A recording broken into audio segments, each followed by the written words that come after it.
what? You want to fight crime? Let's get dangerous.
And yes, it is. It is showtime once again, and it's Saturday. And guess what, people?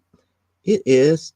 We're going to set our clocks back here in a few short hours here. So we're going to get an extra hour first of sleep. So we got no excuse of staying up late for tonight here. So again, welcome to another episode of Front of Desk of Small Press Publisher. I'm your host, Joe D. McPhee here, and I hope that you are having a good weekend. I wish I could be saying the exact same thing, but that's a whole different story in a nutshell for a topic later to be discussed at a different time and venue. But for right now, what we're going to end up doing here is we're probably going to end up doing the business end of things here, which always typically ends up with everything being done in a certain way. We're going to first that because we're not ready for it and everything. And there's Victoria. There's Victoria. We're going to say hi to Victoria. I'm glad that you're here because we're about to get ready to do the business end of things here, which means that, yes, as advertised in the notes here, we got a double dose. That's 2 doses of new comic book pickups for the week, only because the stuff that came in today came in after I got back from storage, but it's going to probably end up being in storage sometime on Tuesday. So therefore, it will not be counted towards what comes in next week. So without further ado, let's go ahead and get the business in out of the way before we could go ahead and run what was recorded first, and then the stuff that I got to show you live. So just for those who are not familiar with the show, we have Stupid O'Clock, which is a sister program to the show, which happens 1 hour into our show, which is at 11 o'clock Eastern Standard Time.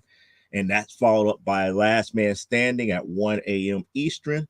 Then you get a little bit of a respite until Monday at 10 a.m. Eastern Standard Time, which is Nevermind the Furthermore with Nicholas Tockert. And let us not forget the other show that we run right here on this channel here, which is on Thursday, 7 p.m. Central, 8 p.m. Eastern, which is Comic Book Spectrum. And yes, we will have a new episode of Comic Book Spectrum this week here. So without further ado, let's go ahead and get it going here because now it is time for us to do new comic pickups for the week, part 1. We're officially in November, and guess what? We got what would have been our final stack for October, but it is November. It's November 2nd, and we're going to go ahead and get into these books here. I know I showed this already on the show over this last week, but yes, it finally is here. I finally got my Lois Lane 106 here. This is a very pivotal story. One that I know a lot of people have slept on. This is a very pricey book nowadays because of this topic here. This is more along the lines of one of the few times in comics where a character changed races just to experience what it's like to be on the other side here. And it was, ahead of its time. It actually did the story correctly here more so than anything else, as far as telling about the actual differences in culture, more so than anything else. So I finally have this in my collection. It will be going to CGC or CBCS soon here. This one here, I know it has a cover on it, a blank cover on it, but this is the Powerpuff Girls Halloween special sketch cover here. I'm actually thinking about putting Bliss on the cover here. Why? Because Bliss is the only Powerpuff Girl that really does not get talked about. They did have a actual 2-hour special dealing with the oldest Powerpuff Girl, which was Bliss. So, the whole thing about her not being stable, at least her powers wasn't stable, unlike the other three. So, that's what this blank cover is for. Then I probably will be doing a review for this next week on Comic Book Spectrum. We got AEW Origins. I will get more into why this book was picked to be reviewed here in a bit. So, well, not to say in a bit, but when we get to Comic Book Spectrum, other books that we got over this past week here, we got Black Lightning Year 1. This is issue number 3 of 6. These are books that are going to storage with me on today. So hopefully, as we get things going here, we got another copy of X Factor 53. And then thanks to Clyde and Eric, we started to look up these, and I was able to get a couple. We got Mad Dog number 3 from Ace Comics, from the old Ace Comics here, and Mad Dog number 4. And yeah, they are flip covered. They're old school flip cover books. So it's kind of like one of those things, you get like new school and old school all at the same time here. I've got Miss Marvel 27. The Kamala Khan issue. This is Last Defenders number 6.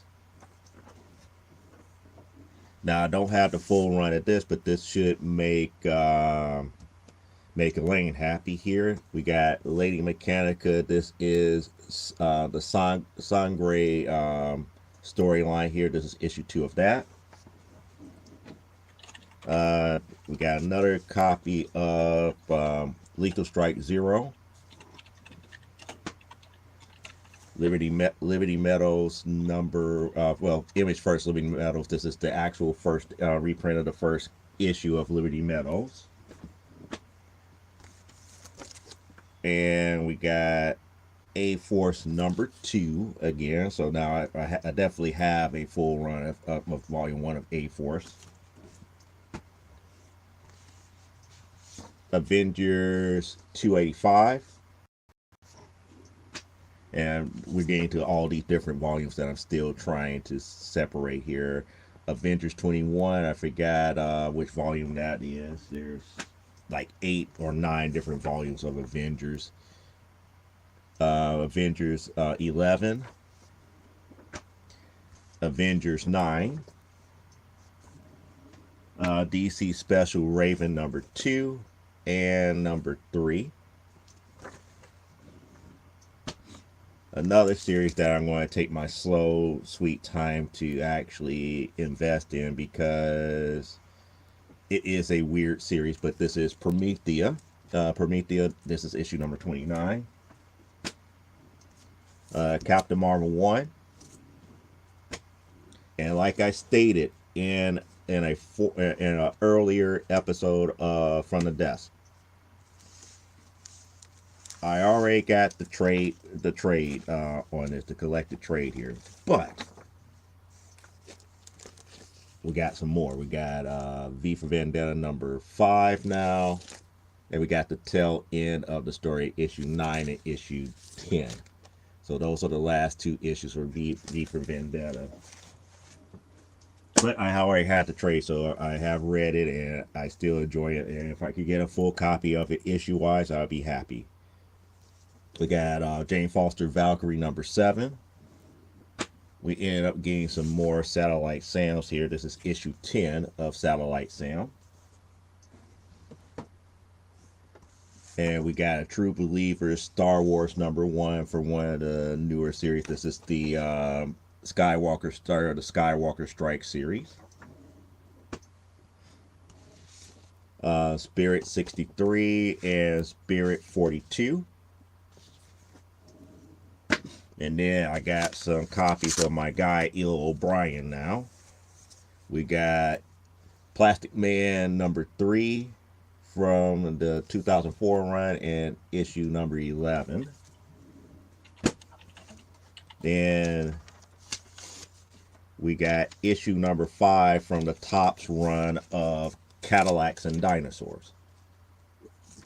So that's probably be another series that eventually, if the money is there, I probably start collecting that. You know, I got other runs to worry about as of right now, more so than anything else. So that's not one of those ones that's like, oh yeah, I'm actively looking for Cadillacs and Dinosaurs. If I could pick them up, rather inexpensively, I would get them. But I'm not in any rush here. And then we got Wonder Woman 75 from volume 5, because we're on volume 6 right now. So this is volume 5, Wonder Woman 75. That's the A cover. I don't believe I had the A cover for that, so that's the only reason why I bought that. And then here's another mini series that I was just recently made aware of, so now I have to get the rest of it. And that is Jessica Jones Blind Spot. That's issue number 1 for that. So, you know, we gotta finish that run here. And then we got different Gen 13s. We got all of these different Gen 13s here. So we got Gen 13 from volume 2, number 20. Bootleg number 8. I believe I already had a copy of that. Issue 49 from volume 2, I believe. Bootleg number 3. And then Ordinary Heroes number 2. For some reason, it feels like Ordinary Heroes number 2 was one of the ones that was just seems like it's every time you turn around, it's like somebody has a copy of that lying around, or in dollar stacks or $2 stacks or 50-cent stacks here. Okay, we got the annual for Tommy Gunn. So this is annual 1 for Tommy Gunn, and then from the actual series, issue 2 and issue 3. I don't have an issue 1 as of yet, but you know, small series to invest in, especially since I'm doing this for preservation purposes here. I got another copy of Female Furies number 6. I believe that this was the end of the series here, and one of the reasons why the Female Furies became legendary, at least on Apocalypse. Not going to ruin the story for you, but I'm just going to leave it there. We got 4-7 versus the Amazons. This was one of those ones that I thought was like a full series, but it turns out that it was just a single issue that had that storyline. So it was like, it was only $1. Not going to worry about it. Great Lakes Avengers number 6 here. I know I still have some more of this run here. I just don't know how deep I went into this volume of Great Lakes Avengers. I got another Typhoid number 1. And I read this series here. It's a pretty decent series. And then, you know, me being a fan of Typhoid Mary, it was kind of like, yeah, it's a no-brainer. If I could get extra copies, I could get extra copies here. Magnificent Miss Marvel number 1, the annual here. So I got the annual for that here. We got the last, I believe this is the last, this is second to last issue of Birds of Prey. This is 126. I believe that's the second to last. And we got some more Black Lightning number 2. another copy of Beauty and the Beast #2. So I do have a full run of this four issue series. Hank McCoy, a little known story about Hank McCoy in that series. Hulk 386. I'm about to say 368, 386 here. Hulk and Sabra issues are interesting to me because it's not just about the battle; it's more about the morality when they fight. Because Sabra fights for purpose. It's not like she's just there just to be like, be like, oh, the fight of the week. Even though she's not really a villain, she's not really, she's kind of sort of a hero, but not really a villain type deal. It's just one of those things here. And we got the Protectors #1, the green label version of it here. So that's kind of key. This probably needs a new bag here. We got Razor #1 for the Torture storyline here. And then we got Fangs of the Widow #4. Have no idea what this is about. I'm not a big vampire type thing, but it's like one of those few books that one of the big studios did here. Bad Girls of Blackout Annual #1. Like I said, most of these are kind of like dollar books. I'm not going to worry too much about it here. Scimitar #1. And it says for mature readers, and it definitely needs to get pressed because of the lips and stuff down here, just to get all that stuff pressed out. But Scimitar #1. There we go. Another Lethal Strike #0. And we got Lethal Strike 1/2. Double Impact #5. And lo and behold, we got Dragonfly #1. And we got from this 12 issue miniseries, Raven, Daughter of Darkness #1. And we got another copy of Gen 13. This is from, I want to say, volume 4 of Gen 13. Spider-Man 25. And we got another copy. Oh yeah, that definitely has a crease down the middle of it. So one of the other ones, going, if I ever decide to send these books in to get graded, one of the other ones. Beauty and Beast #3 direct and 4 direct. So now we got another copy of this PSA. This one is a little bit more of a reader copy here. Probably can be, it probably can be salvaged, but it's a lot of ticks and stuff. It definitely needs a good press, but the spine is a little bit split right there at the bottom. So definitely not one of those ones that if you're looking for it to be preserved at a high grade, not one that you would send in. But it is Spider-Man, Storm, Power Man, battles the smoke screen. This is an American Cancer Society PSA comic. Now, just to let you know, one of these will be coming to Whatnot here, but I got 3 copies of X-Men 150. So I know maybe 1, maybe 2 of these are coming to Whatnot here for it to be sold. So be looking out for that. One is definitely going into storage, but the others are not.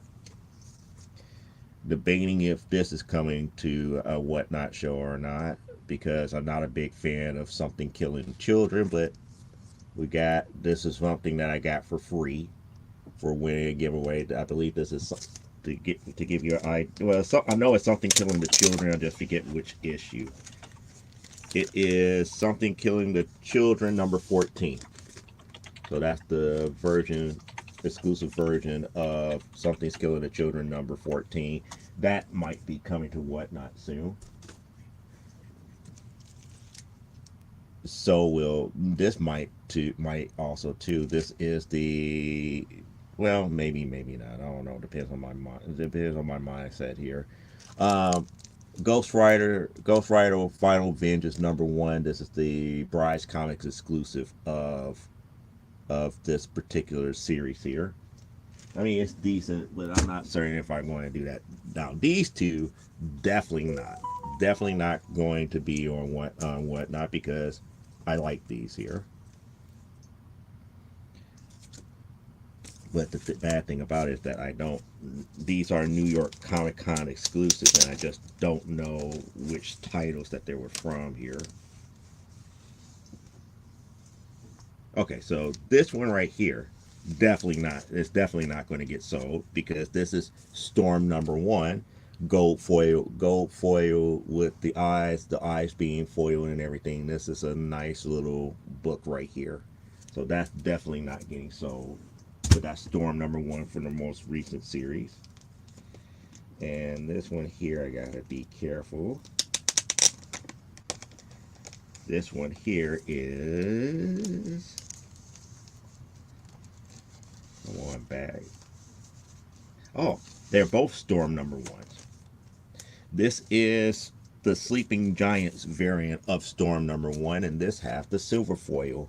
The silver foil, and even these eyes are foiled out too. So this is silver foil of Storm #1. So I have gold foil and silver foil #1, but that's kind of like the least of our, I wouldn't say the least, but those are kind of like, minor highlights for comic book pickups of the week because I do have three slabs here.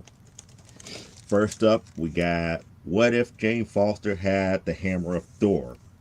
So What If number 10 and a 6.0. So I was able to get that at a reasonable price. And when we talk about reasonable, we're talking about under the low price of $30. So that was like a $25 slab. So we have that one here. That's definitely going in the collection here. We got a Wonder Woman 769 here, only because this was like limited trade dress, and I forgot who did the cover on this one. This is a Joshua Middleton cover. Joshua Middleton cover on this one. And last but not least, we got a Jaime Reyes Blue Beetle #1 at a 9.4. So, we got some decent slabs. And all three slabs was up under the low price of $100. So I think that's not that bad at all here. So that was comic book pickups for the week. So I'm going to toss it back over to Joe in the studio here, and we'll continue on our conversation. Have a good rest of the weekend, and I'll see you next week on comic book pickups for the week. And that was part 1 here, and let me go ahead and get to the chat here because I know we've been talking away here. That was the Lois Lane book that I've been looking for the longest here, and we was talking about that series could use a reprint, and I forgot which one we was talking about here. I did ask which one, and then we got Don Milo that came in the house. Welcome on in, Don. This this one right here does deserve some type of a reprint, whether it be in a trade or something like that. If you do like a trade of all the Lois Lanes, this story should be in the trade here. Just like what I was saying about for the Whatnot shows here. I'm pretty much getting everything ready for my next couple ones in 2 weeks. I think the next one is in 2 weeks. It's not this weekend because technically this November has like 5 weekends up in it, so it's not going to be this weekend. So we got 2 weeks before we do the next one here. And see what else we're talking about. Oh, and I think she wanted to do a video about it. She wanted to do a video about that. I told her to go ahead, and she's like, "Yep, I will." And hopefully, she got some. She's going to see somebody on next Sunday, and she's going to bring her a Carol Danvers mini #1 and a I Like Unicorn sign. So that's a cool thing to do here. And yeah, she was telling me about. There's 8 printings of Power Man. I was like, yeah, I found out that the hard way, but the 2 that I got so far have always been our first printings. And she said it's better to read that in trade. You know, I don't remember seeing that book in trade, but it is what it is. So with that in mind here, and Reese, I keep looking back because I got stacks of books back here, which is part 2 of new comic book pickups of the week, because I'm not going to have this many books in the house for another week here. And besides, we got election day on Tuesday, and I am off for work on Tuesday, so they will be going to storage as well. So we're going to start with the shorter of the two stacks that we got from one of our comic book vendors that we buy from. So we're going to start out with a Batman Catwoman blank #1. So that's going to be used eventually. We're going to do a Catwoman on that one eventually. And then we got some Gen 13s.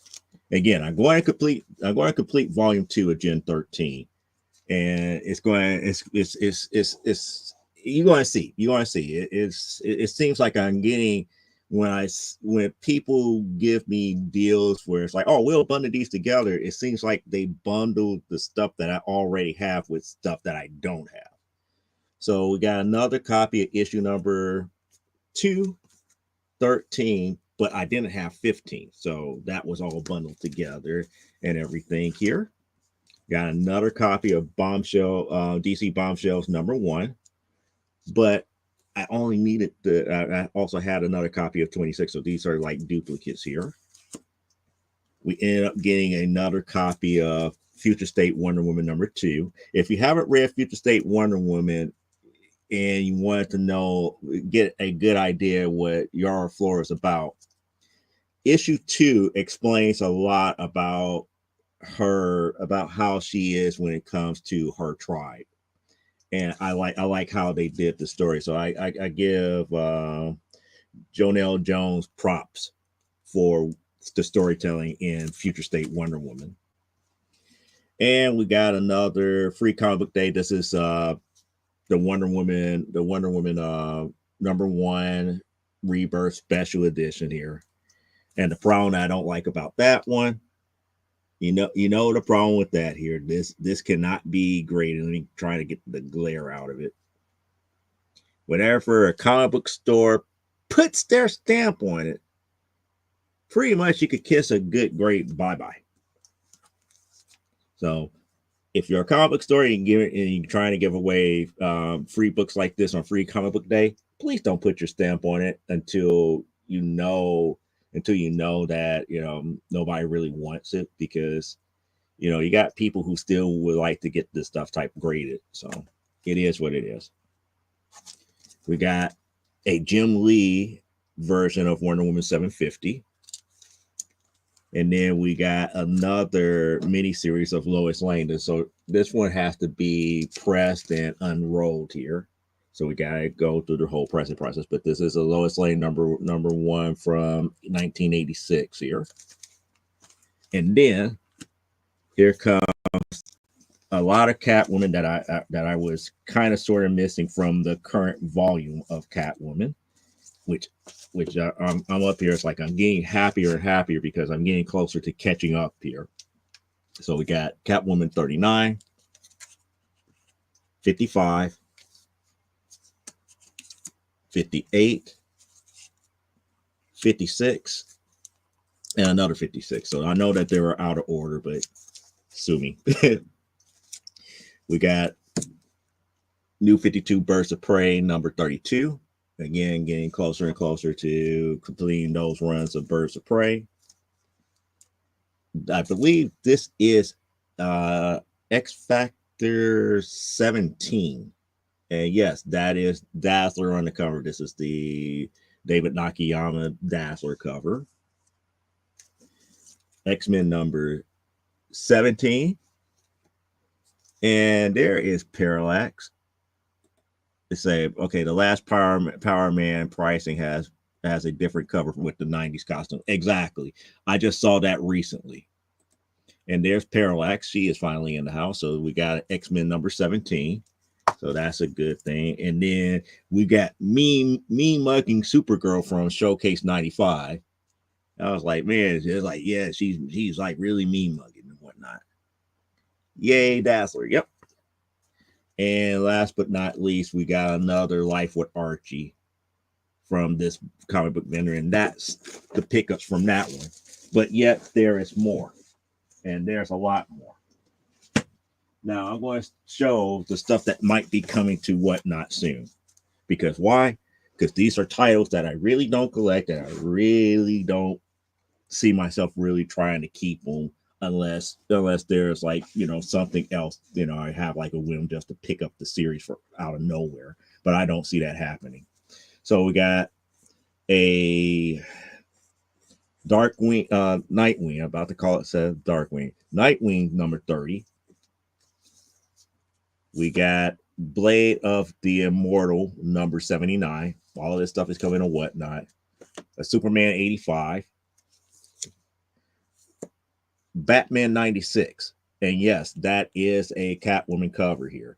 And the only reason why I have these two Batmans is because, again, they bundled other Catwoman books with these Batman books. So I kind of got stuck with them.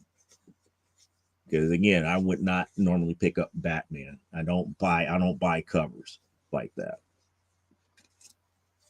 And then I got a Batman 132. So those are going to be coming to Whatnot very, very, very soon. Now, the stuff that are not coming to Whatnot is a bigger stat that we're going to talk about as we go along here. We're going to start with this smaller stack here, and then we're going to get into some of the more major runs that I picked up as a result from this vendor. We got X-Men 1, which is nice. And then we also got a Liberty Meadows 15. And we got a Bombshells 33. I was missing this one. We ended up getting a Gru number 1. Yes, Sergio Aragonis Gru number 1. At one time I was debating to give this up, but I remembered I did collect the old Thunderstrike books back in the day, so I have to go back in my in the books that I already stored here to see what other Thunderstrikes books that I have. Amazing X-Men number 3. I know I have a full run of that. And again, Elaine's going to be, you know, harassing me here because I got another Lady Mechanica number 1, and this one is the story of the Tablet of Destinies here. Then we got a Cloak and Dagger number 1 from volume 2. This is not from the limited series. This is volume 2.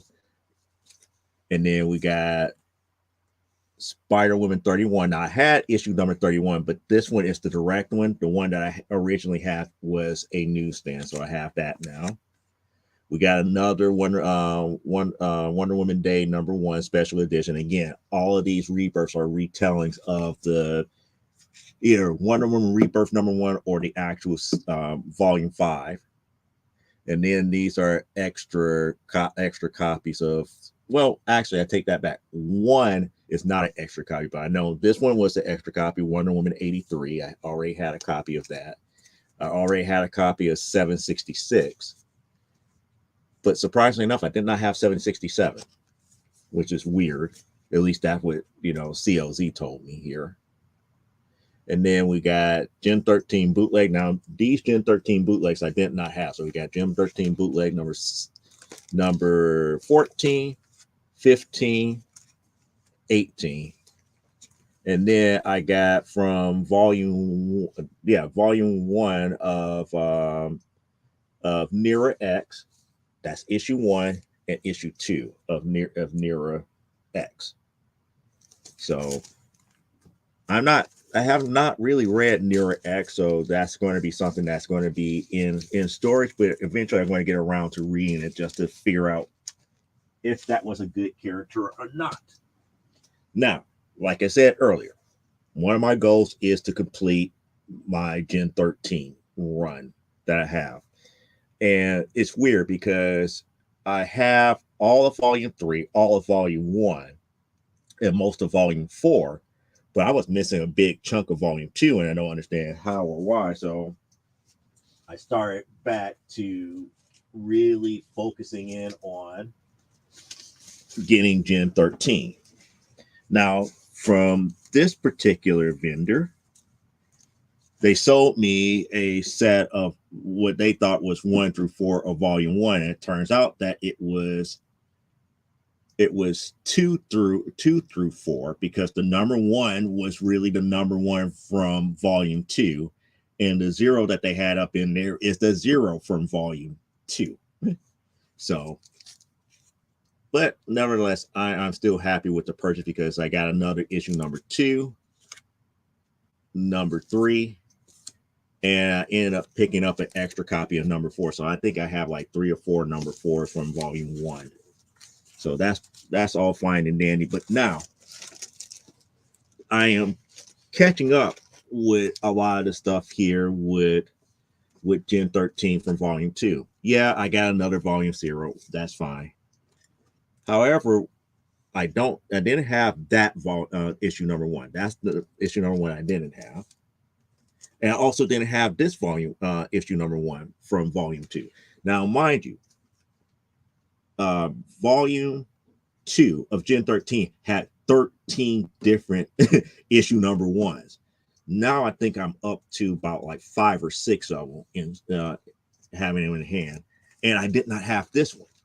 I did not have this Gen 13 number 1. So all that came together here. Yep, that's going to eventually happen. Yep, that's going to eventually happen. Yep. I'm going to use it. Don't worry about it. I'm going to eventually use it. I'm just not going to say much of anything here. Now, I keep seeing this here and thinking, oh, I don't have this version of issue number 2. Lo and behold, it really is it's a flip book, because that's not the original way that issue number 2 is set here. If you flip it, it has a different cover on the other side here, which I'm used to. So if you see this cover and as an issue number 2, if you flip it, you see the actual cover that is recognized by. We got another issue number 3, 4, and now I got a couple copies of issue 5 as a result here. 6. Some of these I already had, but it's always good to have an extra copy. 7. Then I got a couple of number 8s, a couple of number 9s, more number 10s. Now I did not have an 11, so this is brand new. The 11 is brand new to me. And why is that out of order? Oh, that's because I had 2 number 9s and I just put it in the wrong spot. Now, I did not have the 14, so I ended up getting a 14, 15, 17. So now I'm really kind of like filling in gaps that I didn't have. 22, 28 was another one that I didn't have. 35 I actually had. 43 was another one I didn't have, because that was more of a manga influence issue. And then we get into some of the later ones that I definitely didn't have, like issue 52, 60, again another manga like cover, which I really don't care for the artwork in that aspect here, but it went that way. 62, 63, 64, 65, 73, and then volume 3 number 1. Now I have the full run of volume 3 number 1. I do have extras here. So that is part of that. That was trying to catch up to everything in that series. And then, because I mentioned it before, they actually found a full run of this, and I got this for like the low price of $12, and we ended up getting a full run of Jaguar. Now everybody's up here, well, Joe, it's like, why are you getting another copy of Jaguar, full run of Jaguar? Well, I like having, multiple copies of full runs just in case, because when you start looking at getting things graded, it plays a major factor of having like the best copy that you have available to preserve it. Now, the cool thing about this set is what I'm about to get ready to show you. Right now, this issue number 1, and now I have about like 3, 4, 5 of them already. But this is the first one that I got that is a newsstand. So that is a newsstand number 1 that came in this set. So I was happy about that. And on top of that, I got a newsstand number 2. All the other ones that I had were all direct copies here. So the rest here is like issue 3, 4, 5, 6, 7, 8. Another copy of 9. Now I'm still looking for a couple more number 9, so I could probably make a couple more sets, and then I probably could sell like a full set on Whatnot here. I didn't even say 10. I was like, I just going through them. So 10, 11, 12, 13, and 14. The only thing that was missing out of this set is the annual, and the annual I got 2 of them anyway, so I'm not worried about that. And then last but not least, as much as I tell people I'm trying to finish a Catwoman run, everybody tries to run and give me the Ballant series. And I'm like, I have multiple copies of a lot of the issues for this, and I have the full entire run. Give you what you have to be more specific. So if you need stuff from the, getting back to what I was talking about, if you need stuff from the Ballant run, let me know. I could pull some out and sell them to you. We will do something either, off to the side or via Whatnot here. So I got another copy of issue number 6. Now the weird thing about this one, issue number 6 is here. The one that I already have was newsstand. This is my first direct. Again, issue number 12, my very first direct copy. 14, I already had one. And then the other weird thing, 41 is a newsstand. So that's my very first newsstand copy of that. And with 44, my very first newsstand copy of 44. 51. Now, this is the thing that makes me so angry. I could understand that this was in the stacks and whatnot. And I should stop saying that here. But this what makes me angry. Catwoman 85. Now, this is definitely coming to our Whatnot show here. But I'm going to sell this starting at $1. And as I'm going to make people aware of it, this is a reader copy. It's a good looking reader copy. But I'm going to show it to you without the glare. I want you to see the 2 things on here that makes it a $1 book. Can you guess what the $1 book is? Can you guess why this is a $1 book? Okay, let me tell you why it's a $1 book.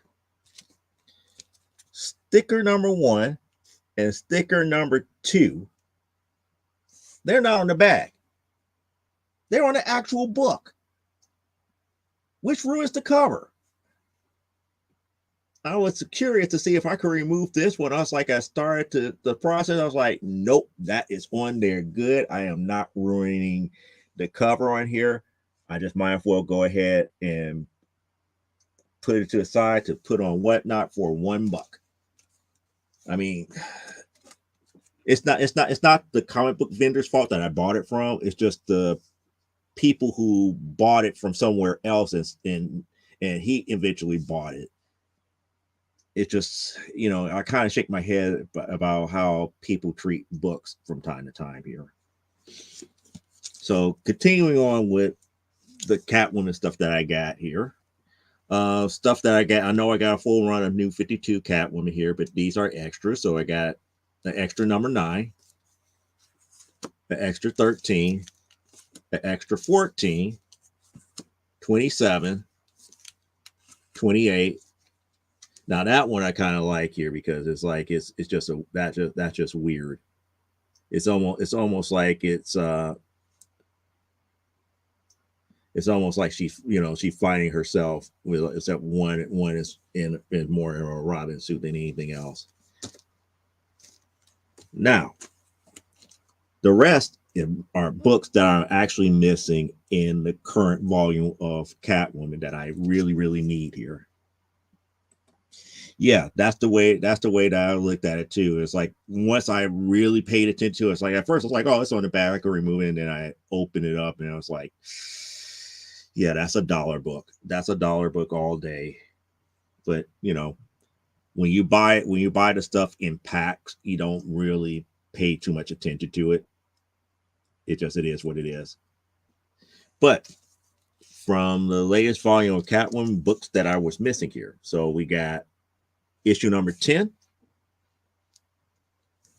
which is a nice cover.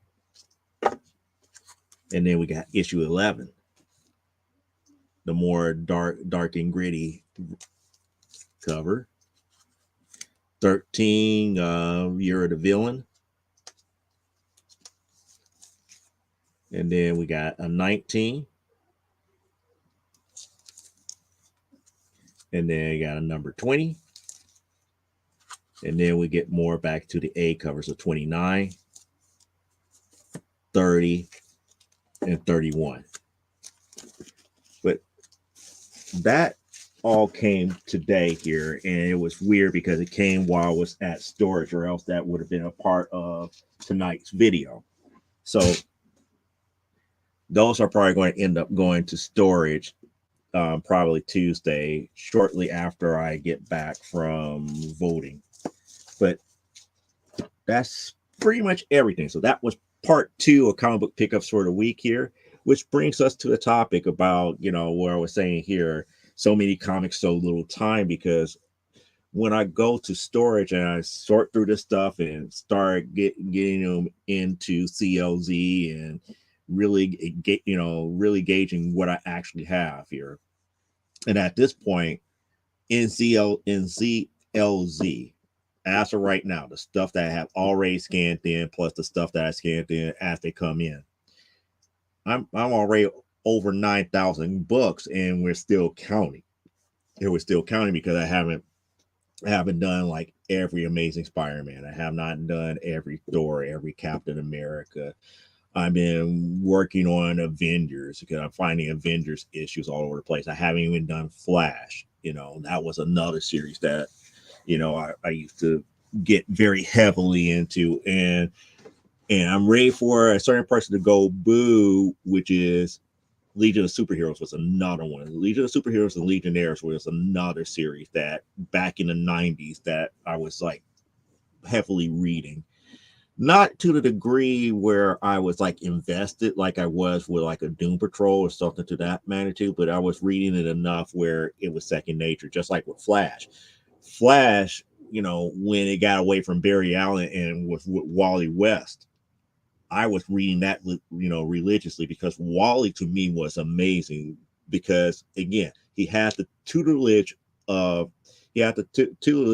Barry, but he was faster, and he understood the ins and outs of what it's like to be in a Flash, and understood what it meant to be what it meant to actually replace Barry on the Justice League.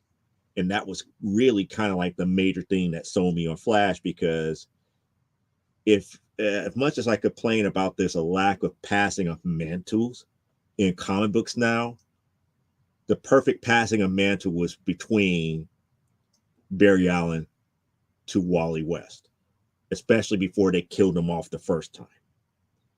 And that was like the key thing. It's like, yeah, Barry, when Barry died and Wally took over, it was almost like a seamless passing of mantle. Not only, you were not missing a Flash that, you wasn't missing a Flash that was trying to relearn the ropes or anything. Wally knew what to do, and Wally was faster.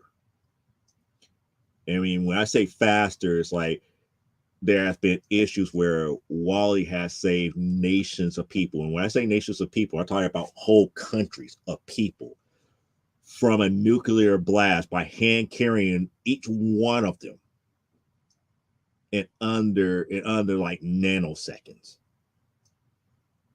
Barry could not do that in his wildest dreams.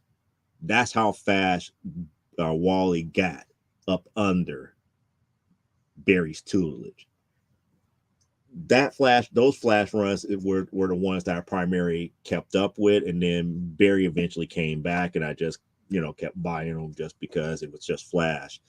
So 90s and like early 2000s Flash, yeah, when Barry was kicked to the curb and it was Wally. Oh, I was loving that. I was loving that. I was loving how he had his own little family, and they were talking about the twins and everything, and how the twins might be speedsters and all this other stuff. And it was a good read during that time. But anyway, I'm bringing all of that up to say that with having to deal with that many comic books and everything, because one of the things that I wanted to bring up was the fact that if you're a comic book collector and you need help sorting books and stuff like that, don't get a non-comic book collector to help you. They will be completely lost. You'll be like, here, separate these things by title. So they will see like, oh, this is Justice League. Okay, we got Justice Society. We just put them all together. It's like, no, those are two different titles. Okay, we got Incredible Hulk, and now we got Hulk. We're going to put them together. It's like, no, two different titles.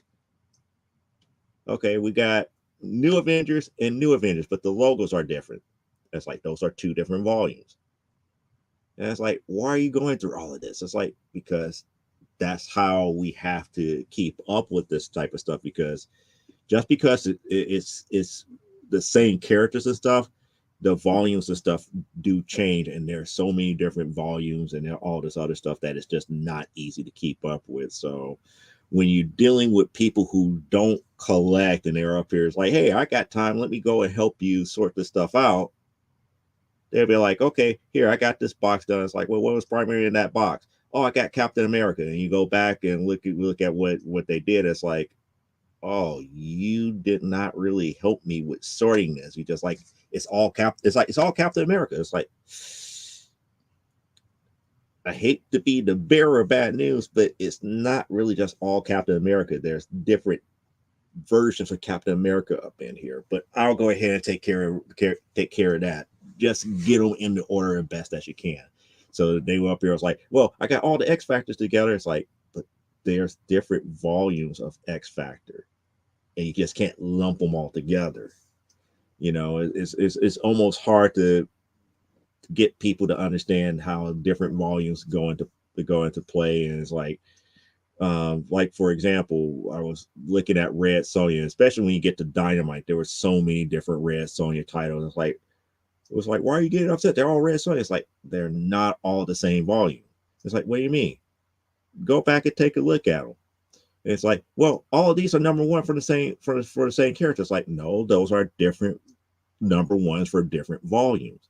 And then this is before you get into variant copies of that number one for a particular volume. So it's weird in that aspect, but like I said, it's so little time to go and explain these types of things here. And unless you don't have the patience for it, it's always best to get, a fellow comic book collector to help you sort and whatnot. Yeah, I'm so sick of the 842 covers for every stinking book. Exactly. That's why I like a lot of the older school books here. Anything before 1992. I believe Image was around 91, and by 92, that's when we get into that whole variant cover phase here. And then by the time you got to Gen 13 Volume 2 and the 13 covers, that we were up there like, yeah, everybody else is falling into that pattern. Because even before Image, Marvel and DC sometimes would do variant covers, but think about it. The variant cover was either one or two covers. They would never waste their time for 14, 15, 20 different covers by different artists. Why? Because they were trying to sell you a story, not a cover. They wasn't trying to sell you on art. And that to me is where we're at in modern day collecting. It's like comic books are now being sold more so for the art than the story. And it's weird. And it's weird because we got a lot of good modern comics out there, especially in the more lesser known, smaller press publishers. There's a lot of good stuff out there, but it gets bogged down by the incessant need of, oh, I follow this artist. I want every cover for this, or I follow this character. I want every cover for that character. And it's just weird in that aspect that people are looking more for the artwork than the story. People are up there looking at me. It's like, well, you got all of these Gen 13 issues. Why are you getting some of the same issues over and over and over again? It's like I stated before, sometimes when you buy in bulk, you don't control what's in those packs. So you might end up with maybe 2, 3, 4, 5 five issues that you already have just to get the 1, 2, or 3 issues that you don't. And it's just messed up that it's that way. And you can't just do specialized bundles like that, especially with certain vendors. Certain vendors was like, they just up here was like, hey, I see that you like Gen 13. I give you these 15 for like, $5. And you're going to be like, sure, why not? And you're not going to be like, oh, I have 8 of these, so I'm not going to pay you $5 for the 2 or 3 that you need, knowing good and well the 2 or 3 books by themselves will cost you more than $5. It's just like one of those things. And this is one of the reasons why I do what I do with my whatnot sales and sell directly out of my personal collection, because my extras could be somebody's very first copy. But that's the thing. I rather help people fill their runs than to be like, okay, buy it from me before you could flip it somewhere else. It's like, no. Like today, I found 3 more copies of Amazon's Attack from the first volume. I already have one, I think one already on whatnot. I could actually put 2 or 3 more if I need to, of issues 1 through 6 without skipping a beat. That's the type of thing. And I still have more copies of that series already boxed up off to the side that I could actually send to like CGC if need be. But saying all that to say is that I know people that are still out there that might want to read that full story, and I'd rather sell it as a lot than individual issues. But that's the whole nature of, when a collector sells to a group of people, we don't look at it as, oh, this is a key issue, I'm going to make X, Y, and Z here. I'm going to be like, okay, if I have a full run of this, let's sell the full run.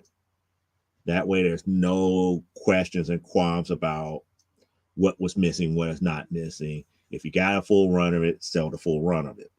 If it's extra, it's extra.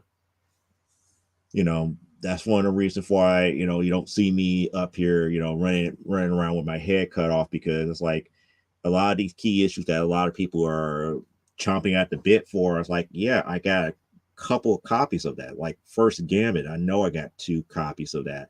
Are they 9.8s? No. No. I'll be honest, no. But at least I have 2 of them that I know I could get graded, especially if I decide to get it pressed and clean. Yeah, I probably have like a Gambit that probably would get me like an 8.5 to a 9. Not a 9.8, but still, for having it from where I actually pulled it off the rack, that still like is an 8 or 9 from that time frame. Yeah, that's perfectly fine. I mean, a lot of key issues. Like, for example, I didn't realize I had the Ultimate Fallout 4 until I went into storage and pulled it. And that end up, I think, was a 9.2. Was a 9.2. No, 9.4. It was a 9.4. I mean, if that was a 9.8, I was like, wow, it is what it is. And that was the one thing that Parallax was getting on me, because it's like, yeah, their pressing process, probably cost you a couple of grades, cost you a couple of grades, because if you had somebody else break it out of the break it out of the poly bag and pressed it for you, you probably got a better grade on it. And it's like maybe, maybe not. It's just kind of like one of those things here. Coming back down to like what we were talking about with the lowest lane that I showed you guys. Eventually, that's going to get pressed here, but who's going to press it is really up for grabs here. Do I trust CGC, or do I send it to somebody else who's an authorized presser and then have them to send it on to CGC? It's kind of like one of those things here.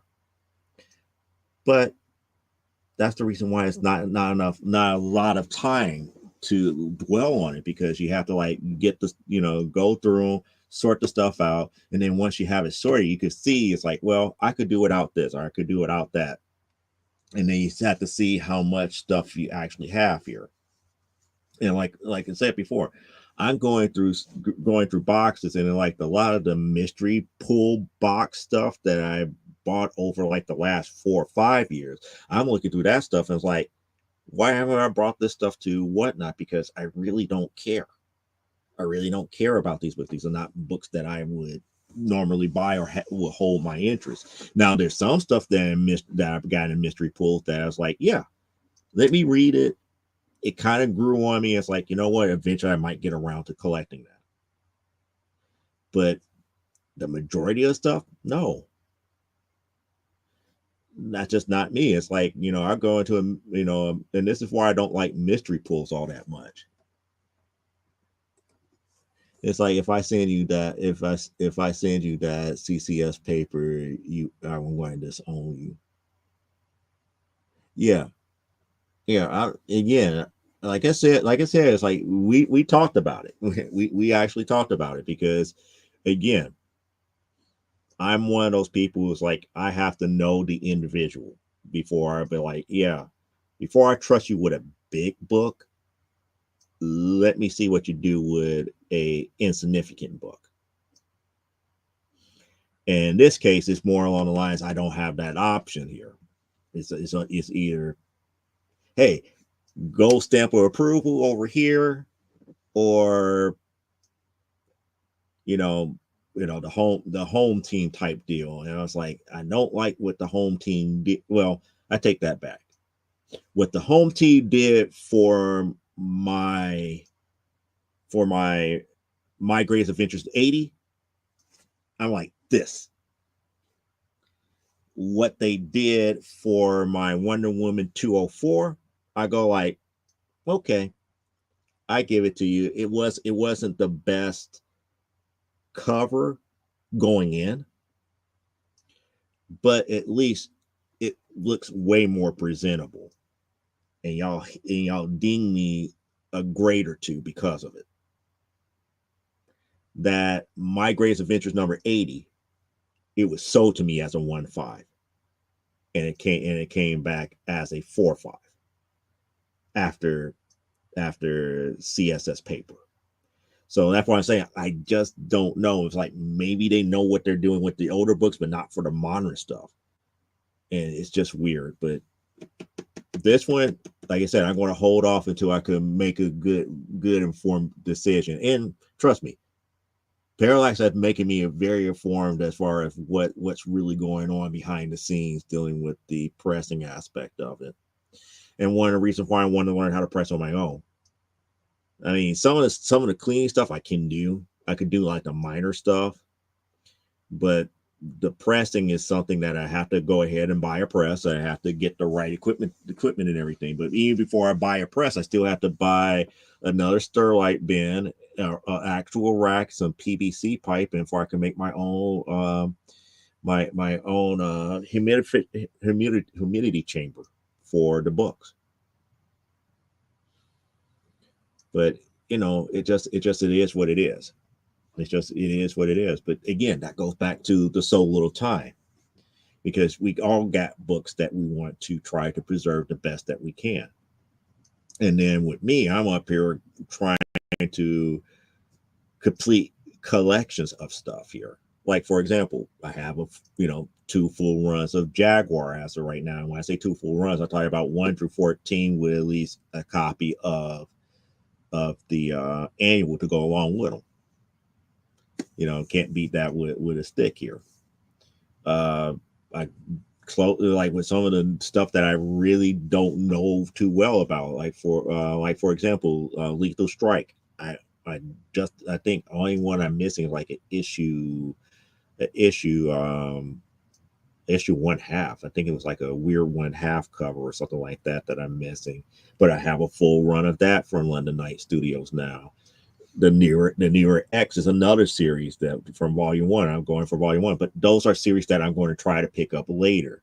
And as I've been seeing as of late, they are still in the $1, $2, and $3 range. So there's no rush in getting to those as of yet, until I notice that they're becoming fewer and far between of finding them, more so than anything else. So there is some time. There is some time with those here, but like another example, I need to find another a copy of America number 9. Did I just recently buy America? No, I didn't buy America number 9, but I'm missing America number 9 from her first series, and then I will have a full run of America number 9 minus whatever annual that came out, because it took me a while. It took me a while to get that series, because for the longest time, when that series first came out back in the early 2000s, those books were sold out and just gone. You could not go into a comic book store and get like an America number 1, not in first print, not even in some of the variant printings, of variant cover printings of it. You could not just go into a comic book store and get it. They were just gone. Same thing for issue number 3 for the longest time. So 1 and 3, I know for a long time you could not go into a comic book store when it first came out and get those here. Now, since we're close to like 20 years away from it, lo and behold, we gain, slab 9.8s coming and hitting the market at prices of like $50 and $60, where before you would have paid close to $200, $300 back 20 years ago. So everything is very cyclic in that aspect. So that's the reason why I just don't buy into the investment type deal, because it's cyclic until you get into like the 50-year range on books, where the availability of getting the books goes way down. The America books, I know this getting to that point, so that's why I'm trying to get a full run of that here and now because of that. The same thing with Squirrel Girl. Squirrel Girl is getting close to that range. The rebranding of Carol Danvers to Captain Marvel. So all the Miss Marvel stuff, especially during a time where Greg Horn was doing the covers, we're about to get ready to see a surging in those book prices, because now we're getting further away from having those books readily available. Why? Because a lot of people are getting ready to either, sell off those collections or get rid of them. And when I say get rid of them, we're talking about landfill type get rid of. And they're going to be lost and gone forever, Triple Star Clementine type lost. So that means that the prices of those books are going to, like I said, in the cyclic, is going to come back up. But again, if there's not a fan base for it, it probably won't come back up all that much until you have a demand that dictates that. But it is what it is for right now. I mean, it's just kind of like that weirdness behind how people look at what is rare and what is not. And it's like a lot of things that I see in comics, it's not rare, but it's just not readily available. And those are two different things.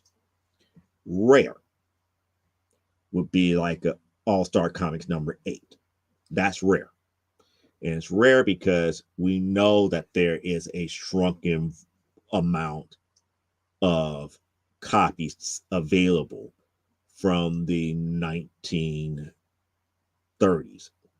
No, I take that back, 1940s. from the 1940s to get that All-Star Comics number 8. What is not rare, that 1 in 100 ratio that you're being told that you need to pay, $100 for. That is not rare. That is more rarely available than you think here because of why? Because technically that 1 in 100 ratio is still in the bigger scheme a part of an issue set that is still numbered.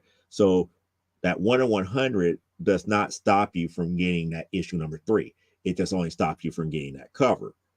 Is that cover rare? Not really. Mainly because the issue is not rare.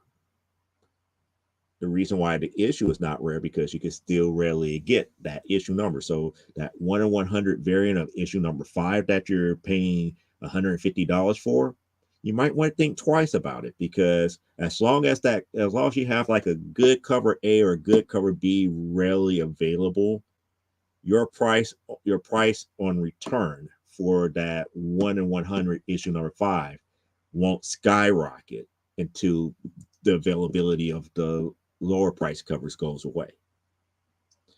As number of copies for a particular issue goes down, so does the price of that issue goes up.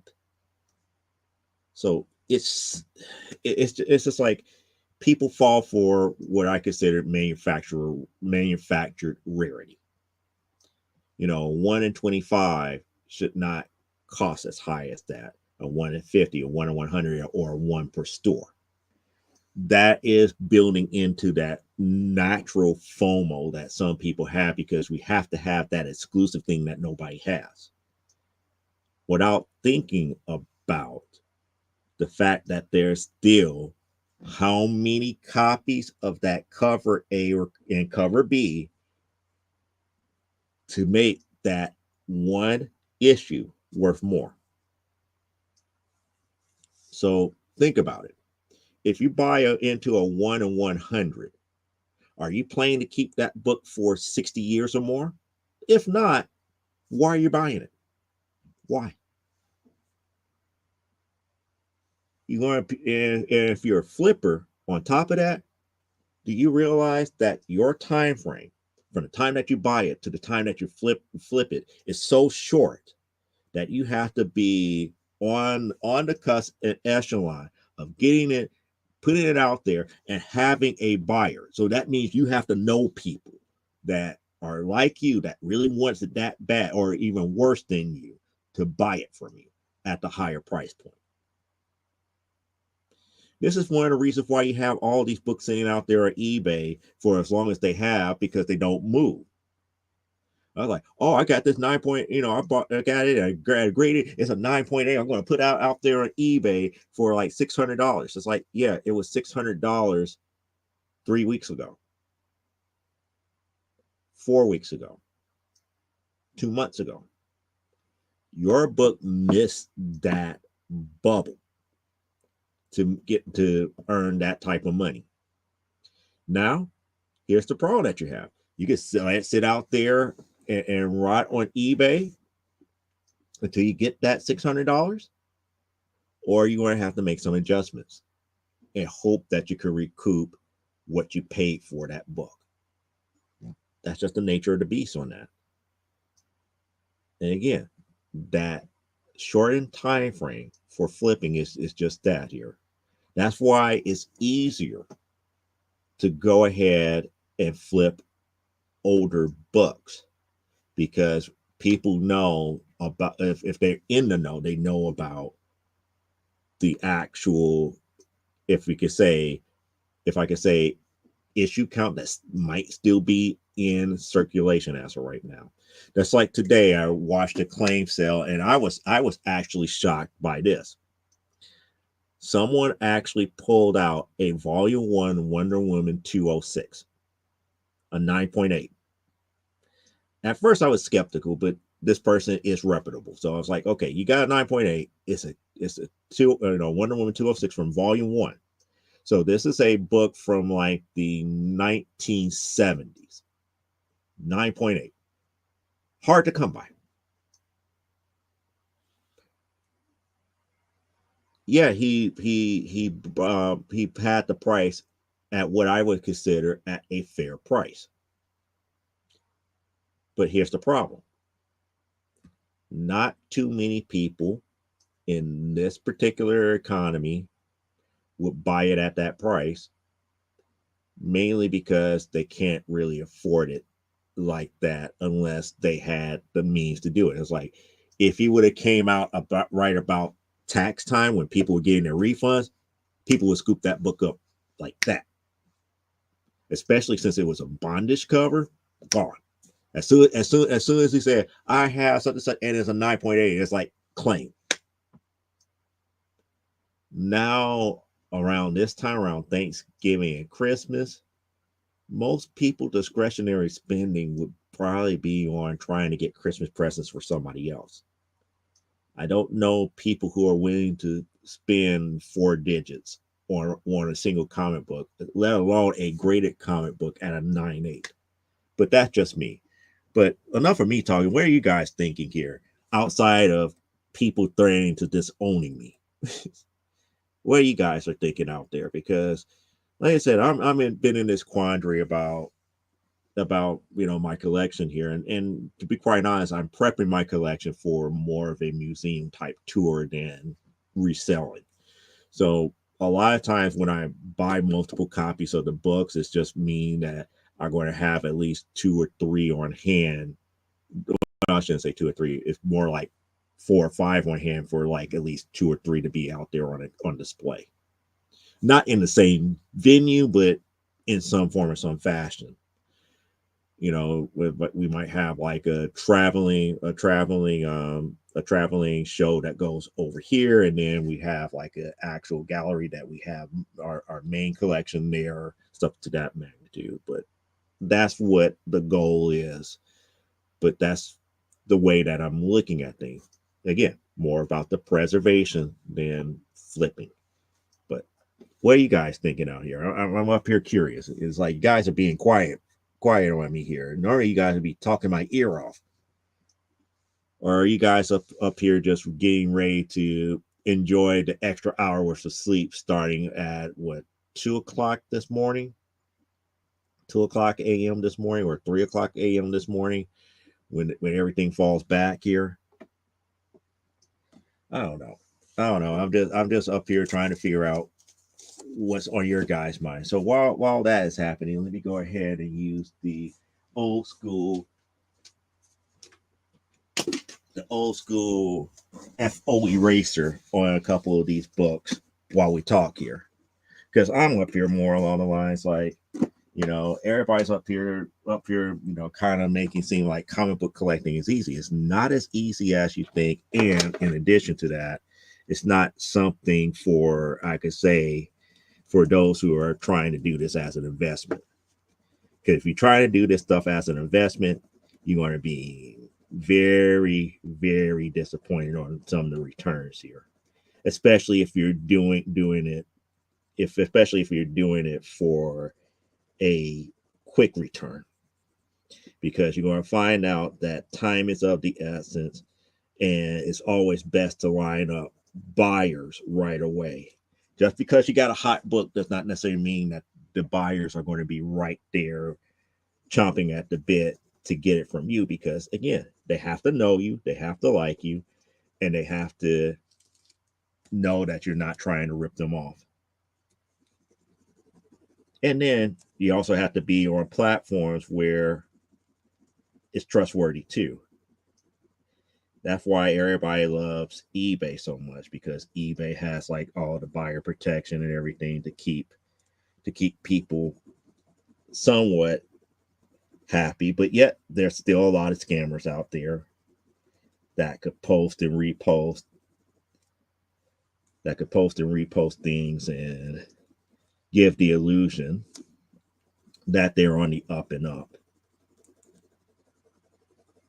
And Oh, we got Under the Cowl. Oh, good, cool. Under the Cowl. Welcome to my show. Hopefully you've been following along here and haven't been, you know, talking out the side of my neck here. And you're saying I have a lot of friends and creators I met through the years in this business, and I never met a rich one.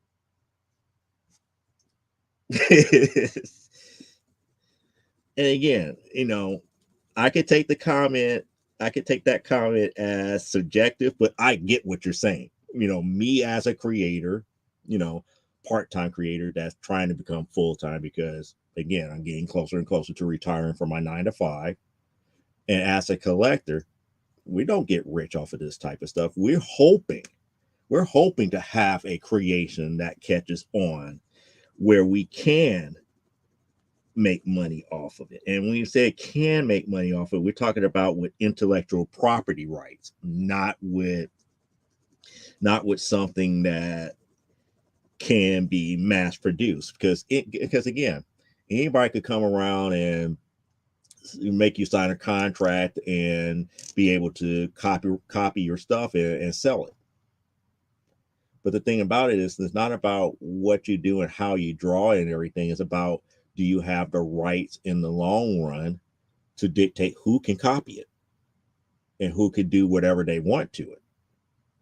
That's why when you create a comic book, it's always best to not rely on the poor man's copyright and to actually follow with the United States Copyright Office. That gives you a lot more protection in the court of law in the long run. And the only reason I know that is because of all of the different panels and stuff that I have gone to at San Diego Comic-Con. Because like I said, most people who go to San Diego Comic-Con, they get wrapped up on the Hollywood stuff. But there's a lot of panels where they actually have lawyers, copyright lawyers, judges, people who have been convicted for copyright infringement and all this other stuff that you can learn from and learn about the law itself when it comes to protecting your creations. But again, I refrain from really getting on a soapbox about that, because until you actually go there and be a part of the actual show and see what's really there outside of the glitz and glamour, you may never know what's available here. And to be quite honest, as a creator, one of the, if I could say, wake up moments and wake up calls that you get when you go there as a creator, you go there, it's like, oh yeah, I got a comic book. And other creators be like, oh, you do? Okay, cool. Who's your distributor? If you're not talking about, oh, I'm getting distributed by Diamond or Penguin or somebody upper echelon like Comixology, amateur. Go somewhere else. You're not in our league. That was a kind of like a wake-up call. Fortunately for me, when I got there, I had my deal with Comixology. So they say, here, come on, let's show you what you're missing. Let's help you get the understanding that you don't have. It's like you got the bare basics, and somebody, one of the distributors like what you're doing. Let's figure out where you need to go to get to the next level.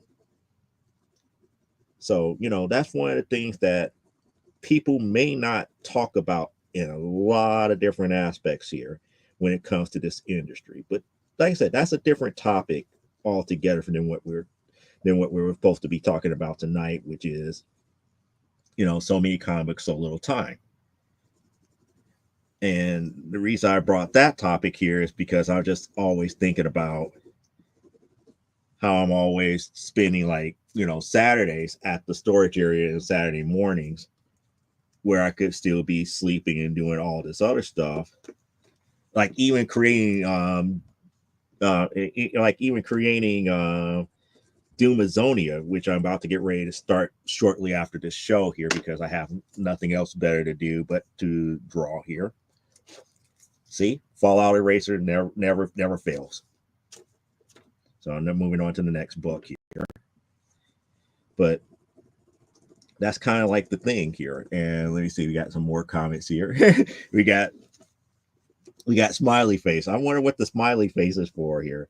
It's like this is the part of the show that I love here because of the simple fact that I get to talk to you and you guys can ask me different questions and we can have an actual conversation. And you notice I don't say people are wrong. I'll be like, you might want to think about this. And like Under the Cowl says, like that, I could agree. None of us are rich. None of us are truly rich here. I mean, those days for creators to be like millionaires are gone. And even for in the 90s. And I think that kind of ruined everything was some of the stuff that happened in the 90s here. Especially in when it came down to some of the key players and how contracts were in the 90s. In the 90s, and correct me if I'm wrong, because I know I'm giving the, if I could say, cliff note versions of a lot of different things that happened in the 90s. We no longer have like those superstar artists that are being given like the six figure contracts to draw comics anymore. There's not people who have enough discretionary funds to be able to invest in studios here. So, if you look at it this way, what happened in the 90s was because of contracts of the 80s, which allowed these people to save up money. And we had a lot of artists like during that time that were millionaires. And they came together and they formed their own company. And it shook the industry. It shook the industry to the degree where it opened up the door for another renaissance when it came down to small press publishing. Now, whether or not you like their product or not, it's a different story. Because I know for a fact I didn't like the majority of the product that was coming out by said company. Not to say that it was bad, but they didn't come out with anything that was like really up my alley except for a handful of things. Now, I gave every bit of it a try. I gave different titles from that company a try. The key ones that I liked the most were the ones that also got pushed to the back burner or canceled. While the ones that was the most popular kept going, and they had different iterations of it where things actually changed. And I won't say names of books here, but whenever you have main titles that was like your mainstays for the brand new company that you form, have the main character die up in it because you're afraid to talk about issues dealing with his background, or have a book where it really didn't go too far too fast because the person who created it couldn't keep up with deadlines, or the said founding people start books that they really didn't have a passion about like they thought they did. It was cool ideas and they started it, and then when they handed it off to another creative team, it just fell flat.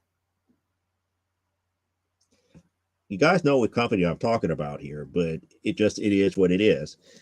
But I'm not saying everything was all bad. I was just saying that there was things that I loved, things that I just didn't like.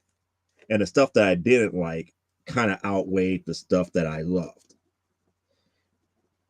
Not because it was less popular.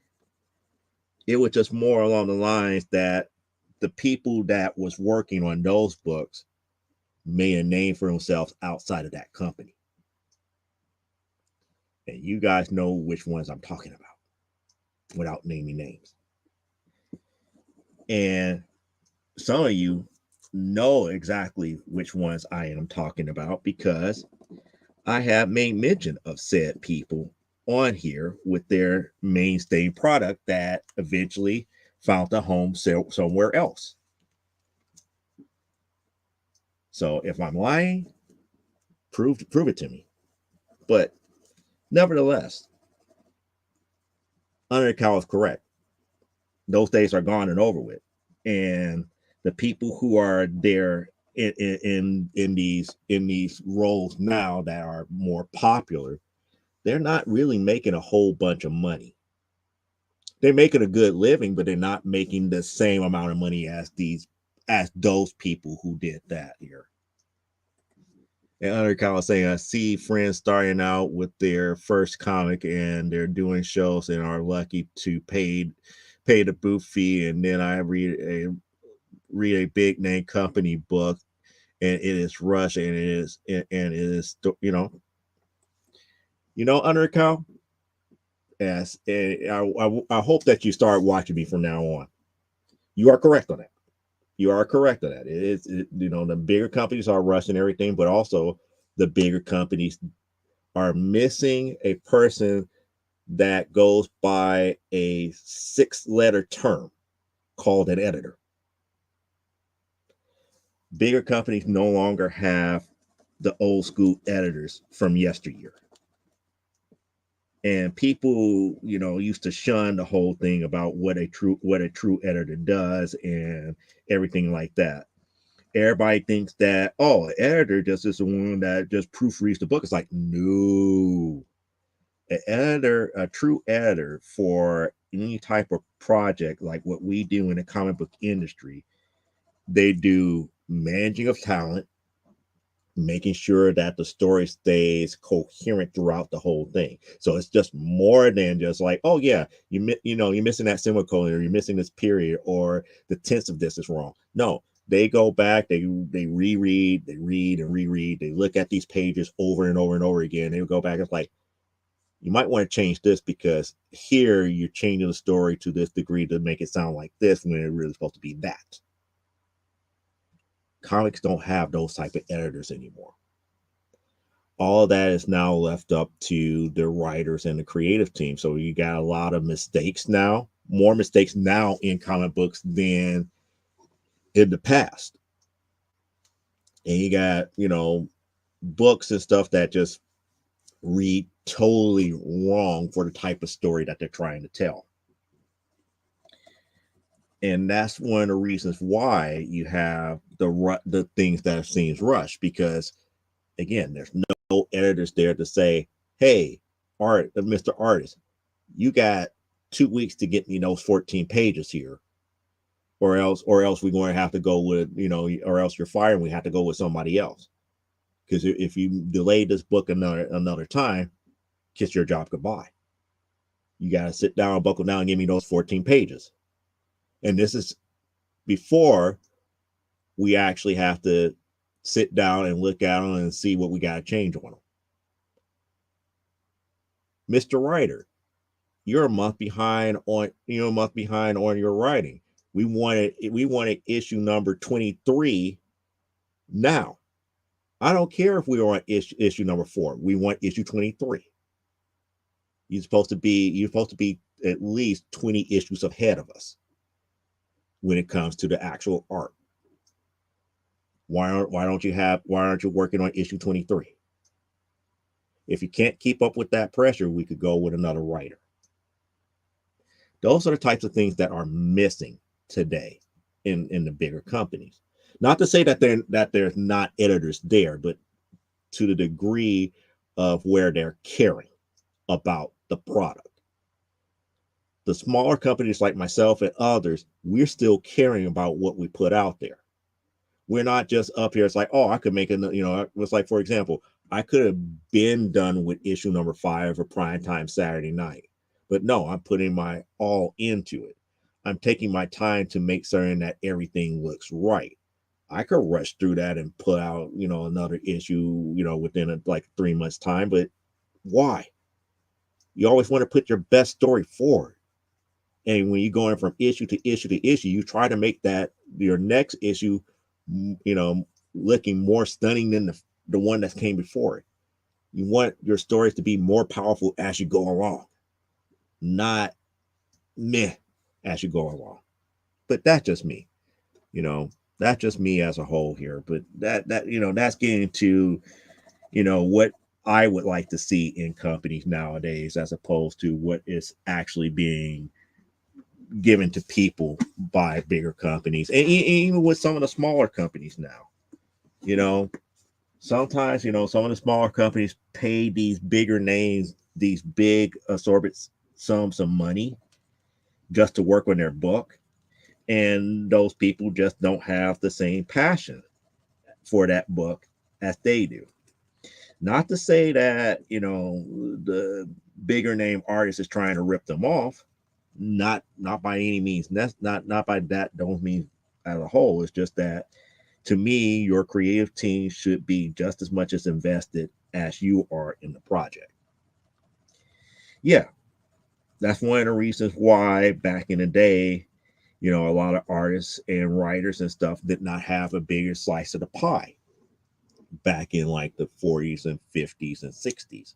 It wasn't until about the 80s that, the whole concept of unionization and sharing of rights came about, more so that artists and writers had more to invest up in it. But in doing so, the quality of the books went up at first, and then now they're coming back down, especially in the more modern age, because now marketing of these companies are just looking at maintaining the trademarks and copyrights, as opposed to building a lasting story or building a good fan base for the product. Again, think about it in this standpoint. People know who Superman is. It's not about making good stories to get people to like Superman. It's about, for us to maintain this license from shoot, I forgot their names already. I don't know why I have blanks with names here, but from the families of the original creators of Superman, we have to keep producing issues. Does not have to be good issues, and we don't have any demands from the family to say that it must sell, x amount of copies each month. And if it goes below that, we lose the license. We just have to keep making them.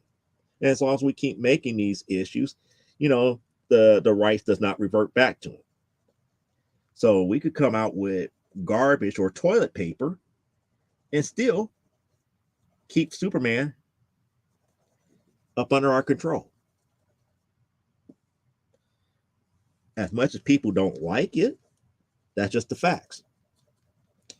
And it's just weird. And the only reason I know that is because of this whole thing about, being a Wonder Woman fan. It's like the whole thing about what's going on now. And at one time, the Marston family almost got the rights of Wonder Woman back. Because again, as long as DC can produce a Wonder Woman book, as soon as they miss, I believe it's like 2 months of producing a Wonder Woman book. If they miss 2 months, the rights reverts back to the Marston family, and they could go anywhere they want with Wonder Woman. I don't know about anybody else's contracts, but I know that one was one of the ones that I found interesting when I started researching it. Now, I know that a lot of these estates have gone back and forth in courts with their legacy property. So I don't know if that is still current or not, or if they have made changes. But that was one of the things that is always interesting when you sell out a intellectual property to a bigger company. A lot of times people don't understand that it's not about who worked on what. It's more about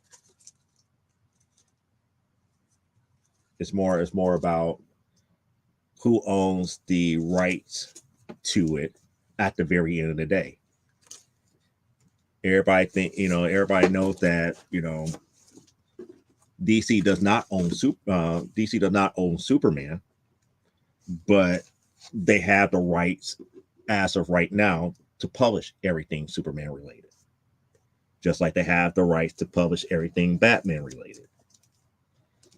Now, what happens if they violate a contract, or if something happens where the agreement for the estate holder runs out? Oh, thinking about it, we almost had that scare back in the late 90s, early 2000s. The whole reason why we got Superman Red and Superman Blue during the Byrne run, because the length of the contract to do Superman comics was reaching its end. So DC, in their infinite wisdom, had Byrne to create the more electrified, or if I could say energy based, Superman Red and Superman Blue, because they couldn't do the Clark Kent if that license happened to run out, or they couldn't come back to an agreement with the estate holders for the rights for Superman. That and I'm certain if people remember that as a whole here, and now since you got me thinking about it, it's like, yes, that actually happened back in the late 90s, early 2000s, because not a lot of people remember Superman Red and Superman Blue. But you have to be a fan of comics to know about that and to keep up with those things that had happened back in the day. And it's just weird. It's just very, very weird in that aspect here, especially in like the mid to late 90s. Because that was like one of the things that people were getting upset about with the invention of Superman Red and Superman Blue, because they were up there like, why are they doing this to Superman? And behind the scenes, they were, not a lot of people were following the fact that DC was about to get ready to lose the rights to classic Superman. But, what do I know? It was like, what do I know? I'm just a guy out here, chatting to you guys to the things that we talk about here, like how doing brand new comics and publishing them and putting it out there and going to shows and everything is not profitable. By no means it is. Trust me.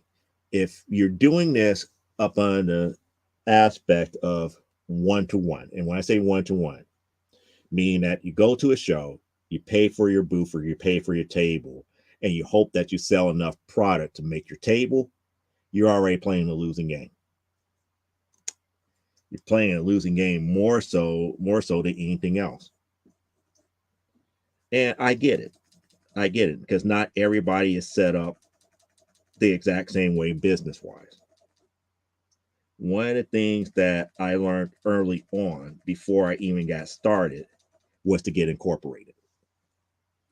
Why to get incorporated? Because there's certain things that you could actually do that a sole proprietor can't really do and absorb the loss as easily.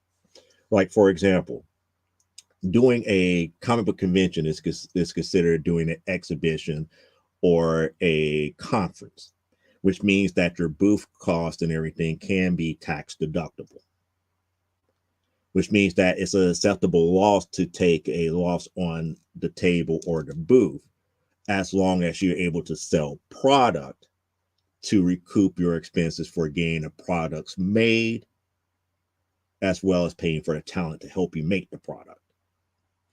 People minimize that aspect too when it comes to comic books. It's not like you go out there and grab somebody. It's like, hey, let me give you like $500 to do 24 pages. Doesn't work like that. And trust me, if you find a person that will work 24 pages for $500, send them my way, because that's unheard of. Because that tells me that you're working with somebody that's very, very new to the industry, or somebody that is not as high quality. And I want to say high quality, I'm talking about as far as the quality of work, or how well that they are known within their work. So it's not easy. It's not easy because normally the, if I could say, middle of the road or average comic person who do pencils would normally work anywhere, that's between amateur and mid grade. Normally works about $50 to $75 a page per pencil. And that's if they're any good. And like I said, we're talking about mid range. If you got somebody that's good, we're talking, a couple $100 per page. Inkers, we're talking about, $150 to $100 a page. And that's not even talking about mid range. We're talking about upper echelon. Letterers, we're talking about close to like 70 to $50 to $75 a page. Writers, and this is where I get so upset about artists. Writers always artists always complain about, well, I'm not getting paid what I'm worth. I should be getting like $200 and $300 a page. So should your writer.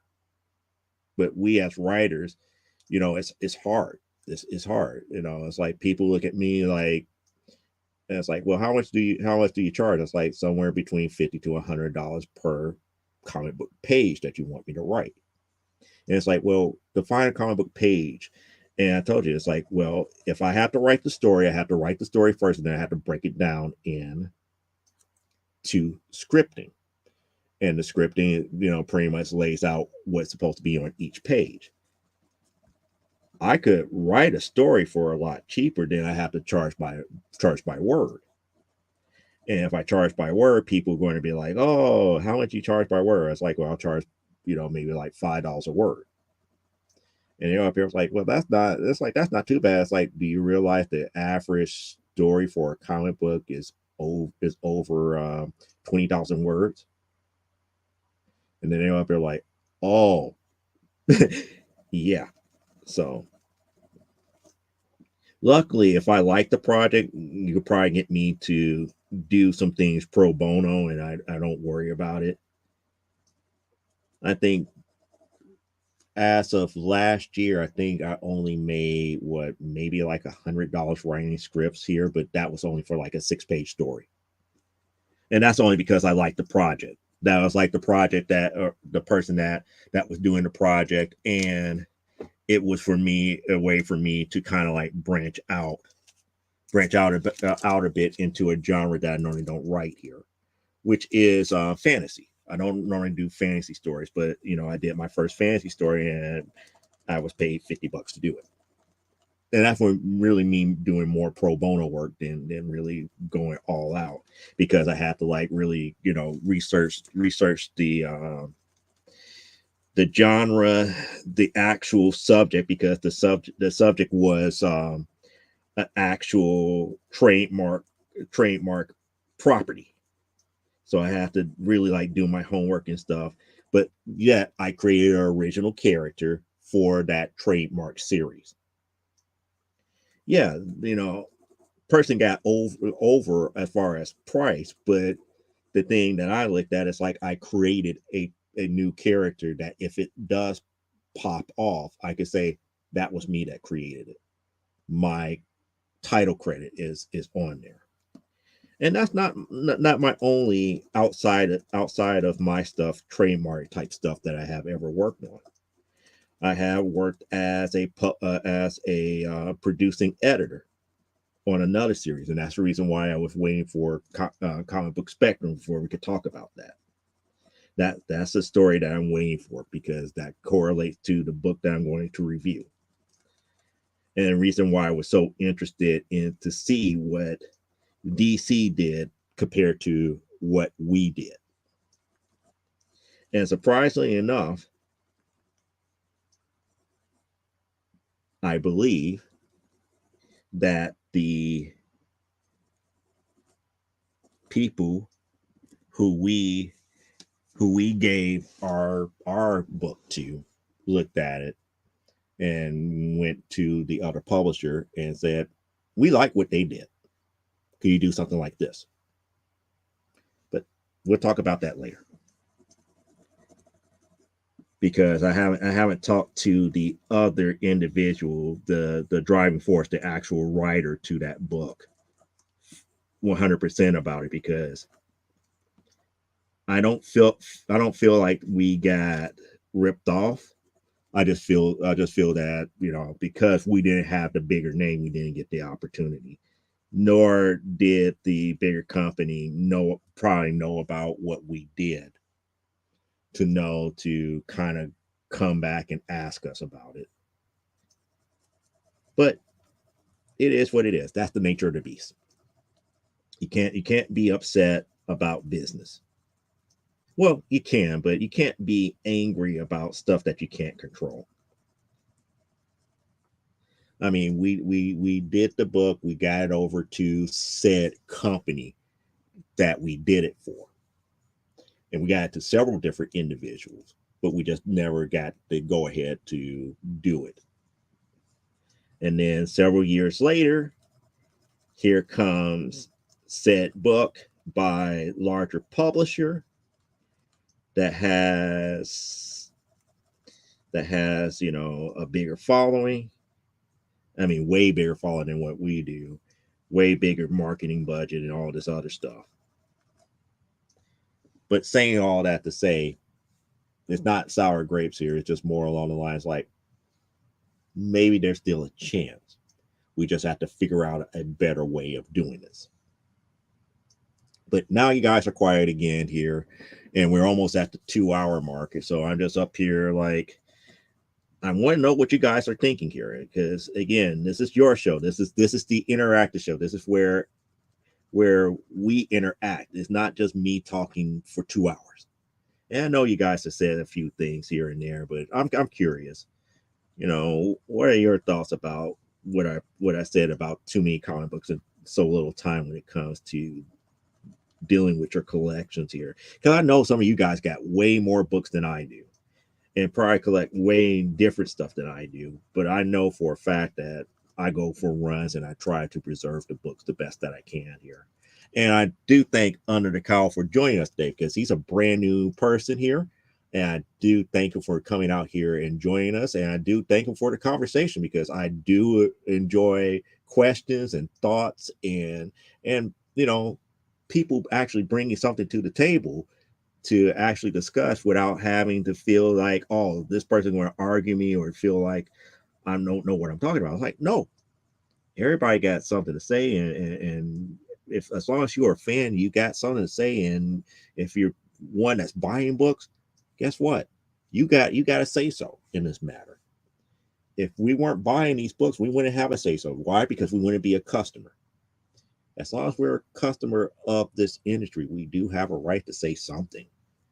Now, the companies may not like it, but those who say things that it's like, oh, I don't like this, or I don't like how they do that, and they don't buy not a book, that's not who they're counting on. They're counting on people like us, the ones who actually buy, to tell them, hey, you're doing this wrong. Hey, you're kind of missing out on this.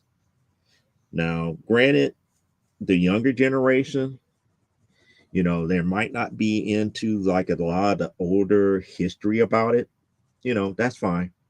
That's fine and dandy. I'm not going to, be like that type of a buzzkill, because it's like, these kids don't know what they're talking about. Like, no, they know what they're talking about. They know what they like. They know what gets their interest here. The problem here is that we've got so many different generations of collectors now that it's just not easy to cater to everybody. Marketeers are going to pick and choose. And in most cases, they don't care about the quality of the story. They just want to make a decent enough product to keep out there, to keep people's mind on it. Again, prime example. And before I call it a day, before somebody else, I want other people to talk here, because this is supposed to have been like one of those days where we had the extra time, because it's daylight savings is over with. We're going to have an extra hour to sleep and everything. But it's kind of like this Batman book here. This Batman book does not have Batman on it. It has Catwoman on it. Why is Catwoman by herself on a Batman book? I mean, that to me, marketing wise, does not make sense if I'm trying to sell Batman. But in another way, because now they're officially a couple and Catwoman is more recognizable, it makes sense in that aspect here. It makes a little bit more sense here. Oh, we got Under the Cowl here. We got Sora. Welcome, Sora. Yeah, as a person who only has 9 books on their pull list, the prices are killing me. Yeah, that's another thing. Prices are killing you because now, like I said before, they're paying the artists and creative teams a fair salary, and they're removing a lot of the ownership to their creations. So in lieu of having rights to their creations, they have to pay them money. And again, that gets passed back up to us as a consumer here. But I still put the time to read them and pick up my books at the end of the month. Yeah. I mean, 9 books is 9 books. And in my case, a lot of times I think I'm back up to having like 9, no, maybe 10. Maybe 10, because I was down to maybe like 4. I'm probably back down to 4, because when I go up to like 10 or so, a lot of those titles are short-lived. For example, Gotham City Sirens. I started picking those up, and that was only 6 issues. What was the other one? I finally got Catwoman back on my pull list here.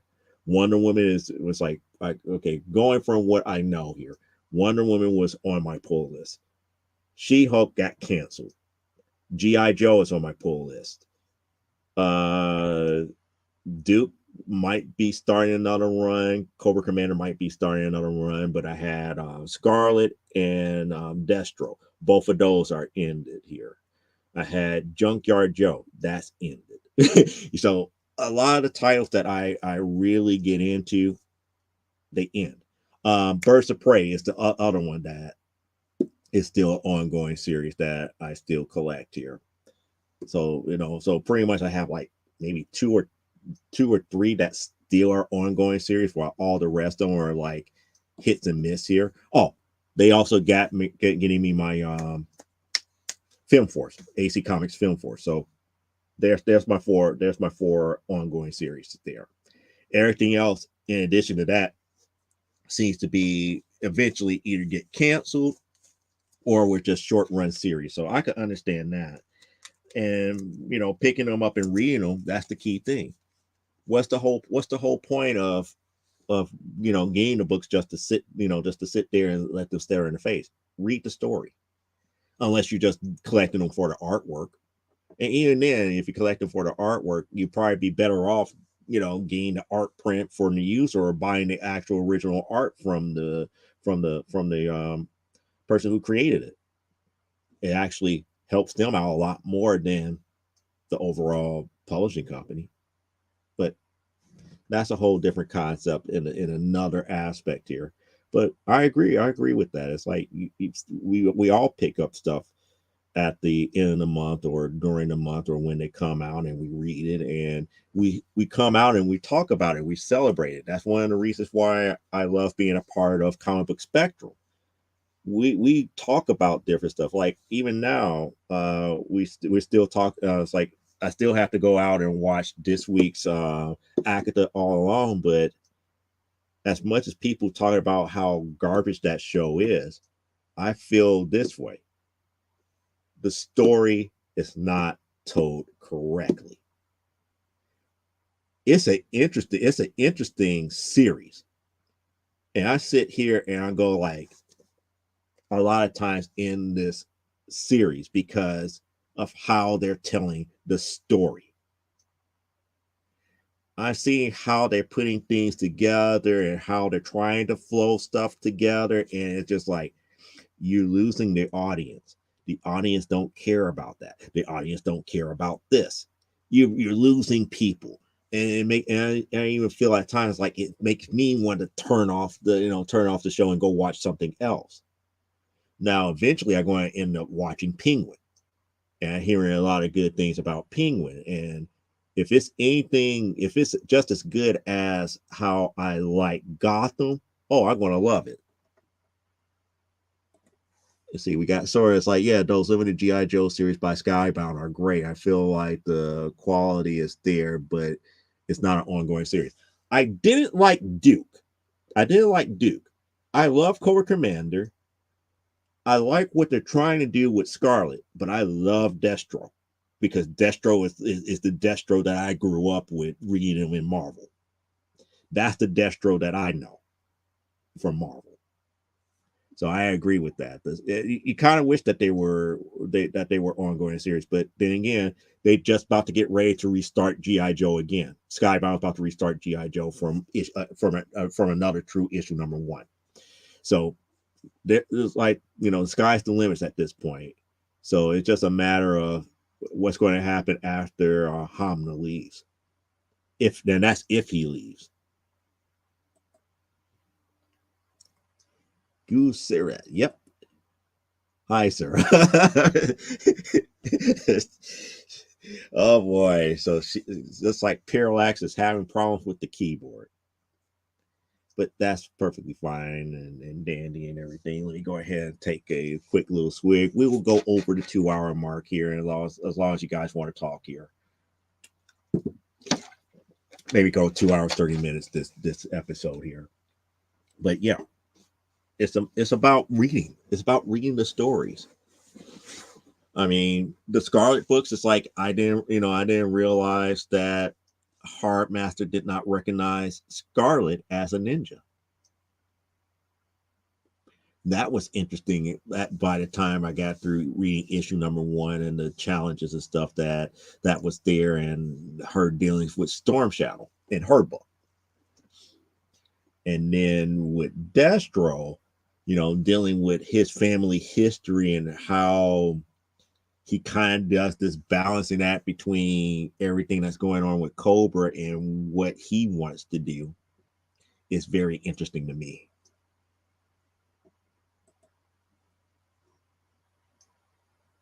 Yeah, it's tomorrow, but again, you're going to get your extra hour about 2 o'clock. Remember, once it hits 2 o'clock, it becomes 1 o'clock again. So you get another hour back.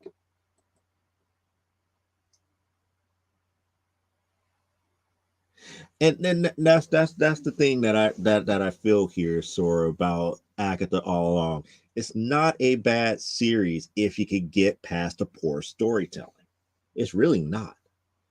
It's been a very interesting series, and notice how I'm not giving spoilers either. And getting back to Parallax here, so in other words, she's saying let you go to bed for you can have your extra hour now instead of just sitting up here talking. Normally you would be up here talking my ear off and be like, oh, I don't care about it's 12:01. But I do have to go around and turn these clocks back before I actually get to bed and actually start work on Doomazonia. At least the one that can't fit into Doom's armor. That's the one that I'm going to try to do first and see if I can do it somewhat decently. But yeah, I haven't watched the last episode, but I felt that last week episode, the way that it was done, I felt that the character was wasted. I felt that her big hurrah should happen later. But nevertheless, I'm not giving away any spoilers. Yeah, my problem with Marvel properties is that they don't take risks, no stakes. It's all just things happen. No, to a degree, I get it. To a degree, I get what you're saying here, Sora. But in the same aspect, I was like, no, it's not really that. The problem with Marvel properties now is that you got comic book people wanting the television and movie audience to like the stories the way that they were told to us in comic books.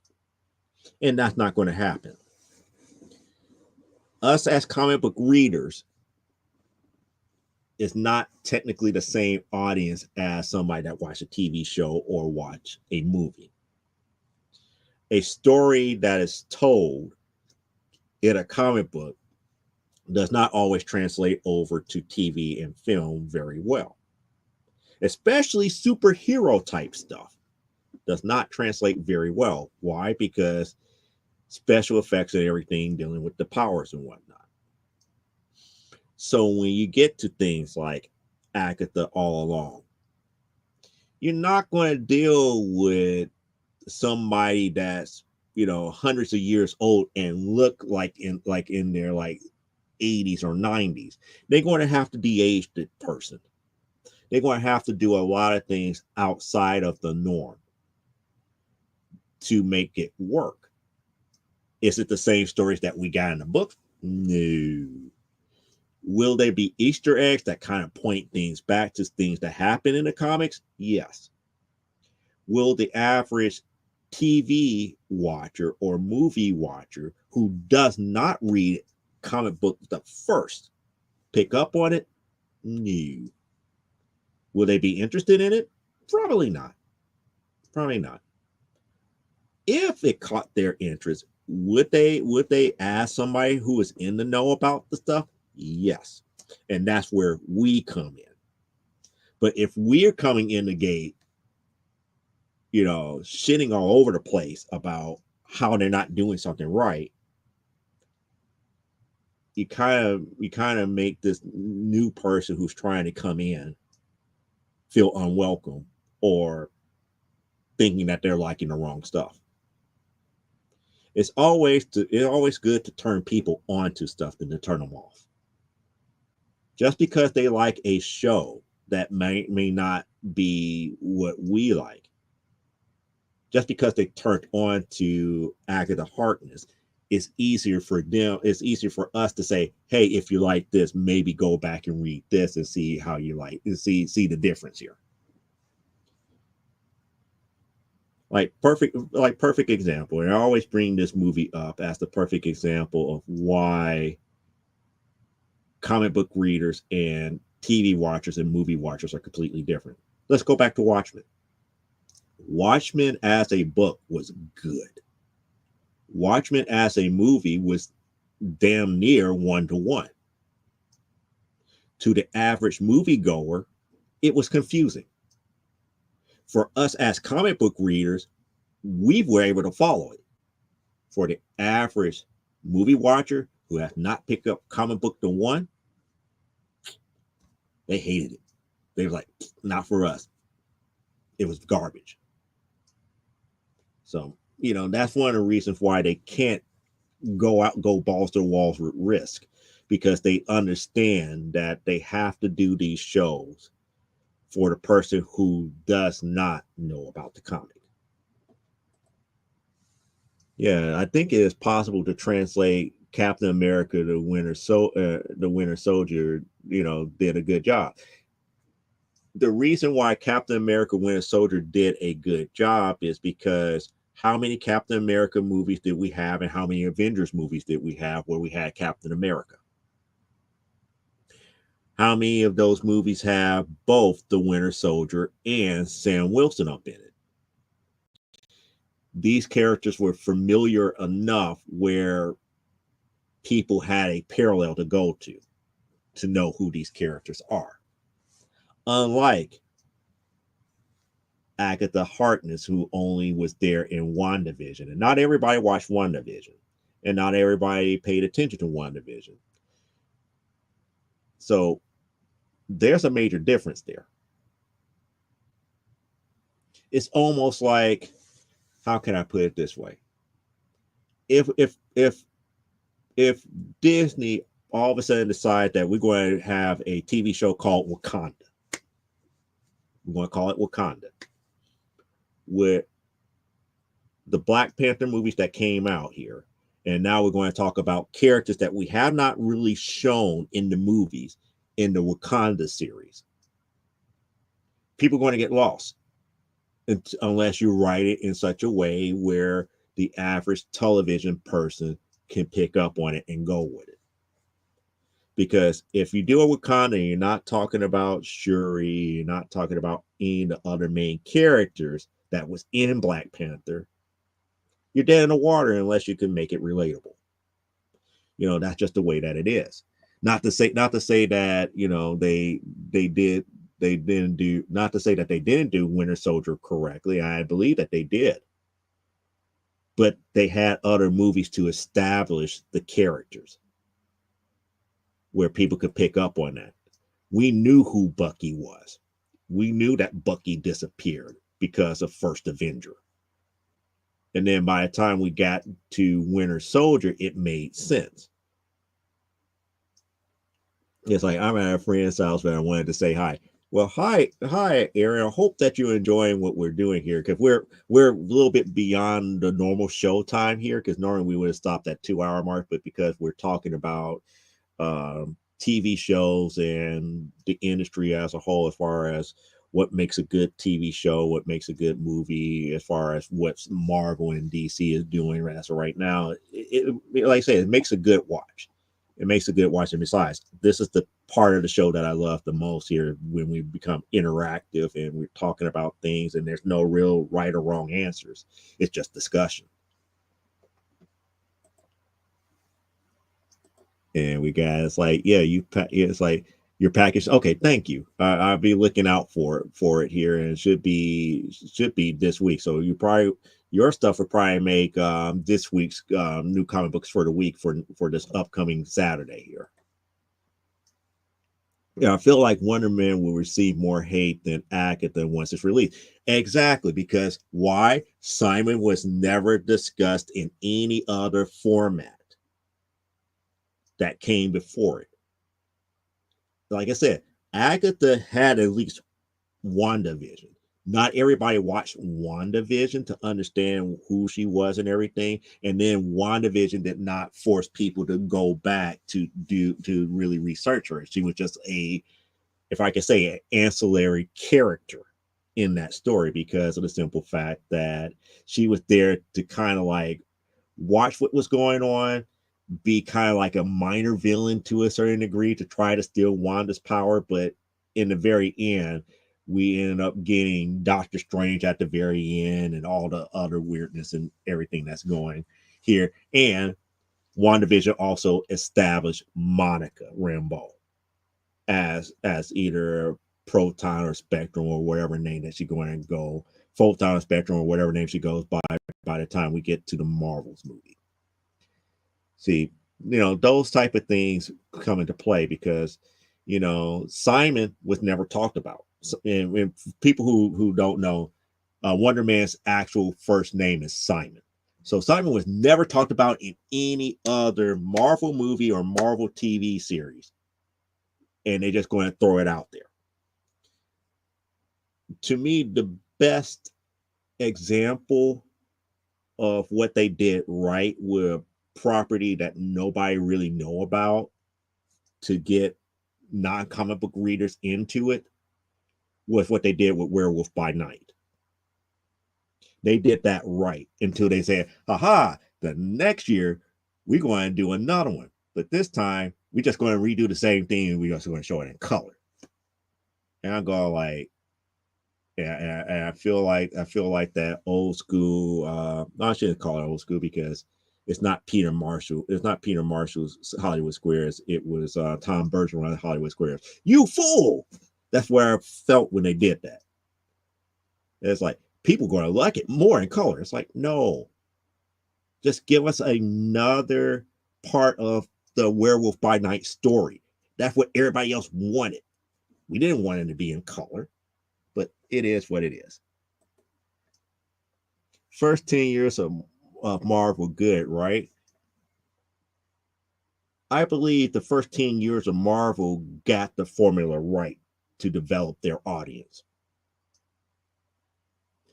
And I got a preference. The first 10 years of Marvel, and I'm prefacing as Marvel Studios, because if we really talk about the first 10 years, that means that we have to go all the way back to New Line Cinema, and shoot, who had the and Sony Studios. So Sony and New Line. And the reason I say Sony and New Line is because before we got Iron Man 1, you had Blade and you had the X-Men series, X-Men movies. Sony, New Line Cinema. So if you go first 10 years, you have to take those in consideration. So you have to say first 10 years of Marvel Studios. First 10 year of Marvel Studios, they did what they needed to do. They build up the audience, starting with what they thought was the main pillar to how they was going to build up to the Avengers, which was Iron Man. They gave us Iron Man 2, and then they gave us Cap, Thor, to build up into all the Avengers and everything to that magnitude. So yeah, I wouldn't say they did it excellent, but they did it in enough way where the average person who don't read comic books could understand the Marvel universe in that aspect here. No, I take that back. We got, yeah, because we have. I take that back because the first 10 years would be Blade, X-Men, and Spider-Man, because Sony had X-Men and Spider-Man, I believe. Wonder Man sucks. Again, Wonder Man as a character is meh. Simon is meh. And I'm saying meh because they really don't do much with him in West Coast Avengers. And when he first was introduced in the Avengers and what he brought to the table as West Coast Avengers, being pretty much an invulnerable man who eventually, when it boils back down to it, he's just like a energy body man. I mean, that's what it pretty much boils back down to, is like his flesh is nothing more than a container. But that's getting into more of the exact science. And because Marvel Studios, Marvel Animation, or none of the major components of Marvel Studios as a whole has done anything with Simon in any other venue, I believe that a lot of people are going to come out and say that his TV series sucks unless it comes out the gate speaking to the masses immediately. It's going to be almost worse than how people treated Iron Fist. The only problem with Iron Fist is Iron Fist started out too slow, and it ended with the most confusing rhetoric ever, as far as why is Colin Wing given his power? Why is Colin Wing given his power, and why is Danny dealing with Typhoid Mary? Typhoid Mary is a Daredevil character. Those are the types of things that just didn't make sense here, but it is what it is. Never met someone who was excited for excited. I get it, excited for Wonder Man. Simon is just one of those characters that just makes you go like, meh, meh. Well, gotta go, friends. Peace. Yep. Exactly. I feel bad for the actor who would definitely feel the heat. Yeah. Exactly. I mean, he's going to, again, unless he comes out the gate and becomes like a very likable character and portray the character very likably, he's going.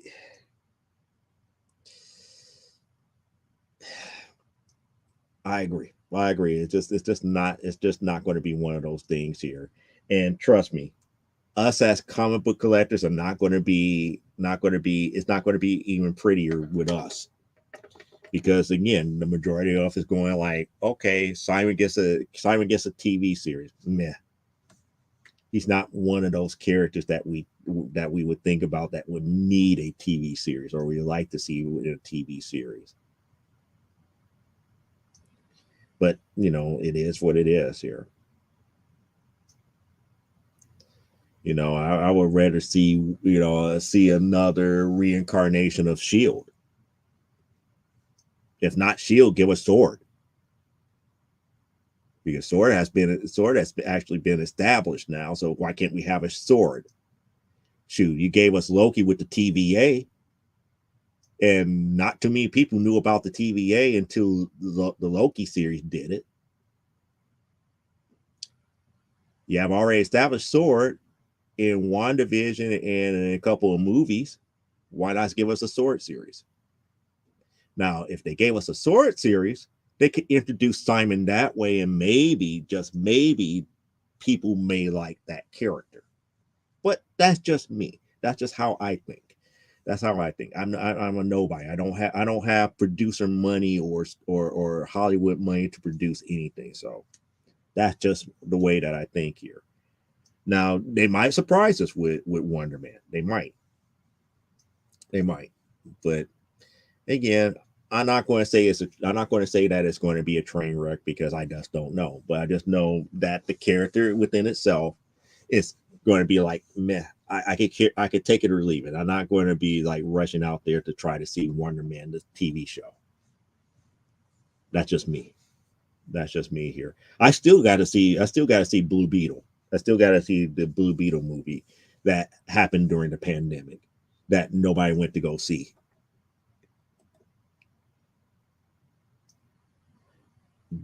That is going to be the one that I'm going to be the hardest on, because I like what they did in the Daredevil series, and they're not going to tell us what I really want. More so than anything, I don't really want Daredevil back. I want the Defenders back, because you're not going to end on a cliffhanger like they did with Defenders and think they're going to get away with it. And that to me is more of what I want.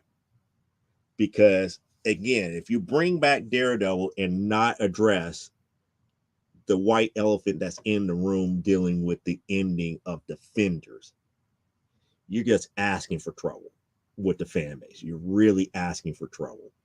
Yeah, Charlie Cox came back and reprised the role up in She-Hulk here, but if you're going to give Daredevil his series back, you're going to have to address that white elephant. Now, you guys tell me, are we far enough out from the end of Defenders for me to actually talk about what I'm talking about as far as the white elephant in the room? Because like I said, I don't like talking spoilers at all. It's not tough when it comes to the main reason why people watch the Defenders, which was Daredevil. Now, how they brought in Luke Cage, Iron Fist, and Jessica Jones, that was a bit of a stretch for the Defenders and why people didn't like it. But the Defenders was still mostly focused on two characters. It was Daredevil and Iron Fist. And like I stated before, I just need to know, are we far enough out from the end of the Defenders where I can really talk about the white elephant that I want addressed here? So you guys tell me, are we far enough out, far enough out where enough people would have seen the end of Defenders where I could talk about it openly?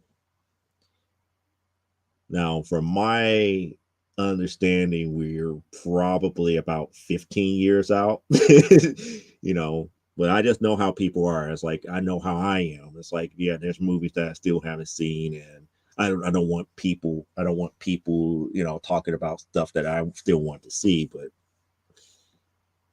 if you want me to talk a little bit more about that, say yay or nay. Talk about his old stuff. Okay. So the white elephant that's in the room, if they're going to reopen up Daredevil, the thing that I want to address from the defenders here is the very end, which is the supposed death, of Daredevil, and the supposed death of one of the heads of the Hand, Madame Gao. If you remember at the very end, the whole big explosion and everything, and they thought, and they thought that Matt Murdock was dead. The very end scene, we see Matt Murdock being revived, and Madame Gao was there, and everybody thought that both people died. And we're up here, it's like, well, how did they survive? And why did the Hand take Matt Murdock? They could have left him for dead. He was technically their enemy. What did Madame Gao see in him to make her people revive him? And let alone, how did she survive? I bet you a good, I would say 15 cents, because I was going to say a nickel, but I was like, nah, it's going to be a dime. It's like, no, 15 cents. That they don't address that in the new Daredevil TV series. Because they got to. They have to. Because they can't start right where the older series left off, because Defenders killed off Matt Murdock in an ultimate sacrifice. They're going to have to address that final scene about why the Hand revived him. But I don't see that happening here, Sora. I just really don't. That's why I'm not looking forward to the Daredevil TV series, because they probably going to dance all the way around that. They're going to dance around it because, again, like you said, the majority of people did not like the Defenders, but that ended up happening in the Defenders. But I don't know. I just don't know. You tell me. What do you think that they're going to end up doing? They're just going to say that never happened, that never happened, and the new TV series just take off from there? Or are they just going to say, he's just back, don't worry about how he came back, we eventually get to it later? At least that's a little bit something. But for me, I was like, I want to know. I really want to know. I really want to know, because since they brought Kingpin back the way that they did, they're going to have to address how Matt Murdock and Madame Gao survived the end of Defenders. They have to. They can't get around it.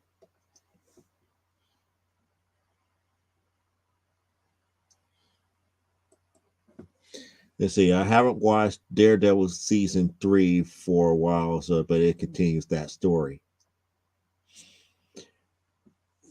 Defenders happen at the end of season 3. That's the problem with that. Defenders season 3 talks about how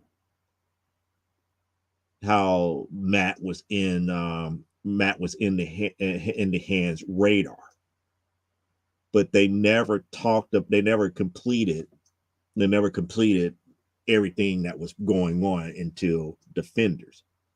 Defenders was really the first true encounter with all 4 characters with the Hand. So that's a whole nother thing here. You caught another mousy? Okay. Beanie saw him last night and was like, look, mommy, I saw a mousy. So if this is a field mouse, you're going to take him back outside and hope that he finds another place to go.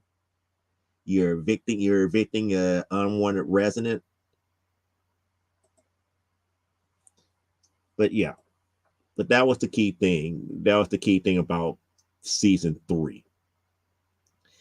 Because season 3 is where Madame Gao got pissed off at Wilson Fisk about keeping Matt Murdock away from what they got here, and she felt that he was not capable of taking him down. So she kind of like, don't worry about it, I got it.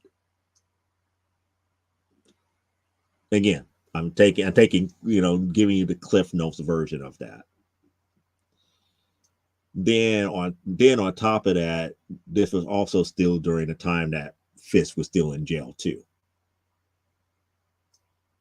So Fisk was in jail. Madame Gao saw Matt Murdock as a threat, and pretty much the hand. Now he's on the hand's radar at that point. Yeah, I think they're rushing the board against storyline for the finale of Daredevil. So there's some things that were explained due to the series being canceled. Yeah,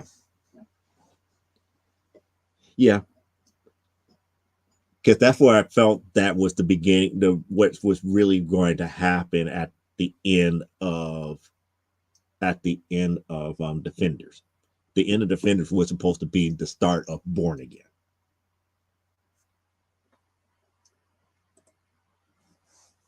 Sora, hi. I believe Sora spoke to you, Parallax. If not, then let me do this. Parallax, Sora, Parallax.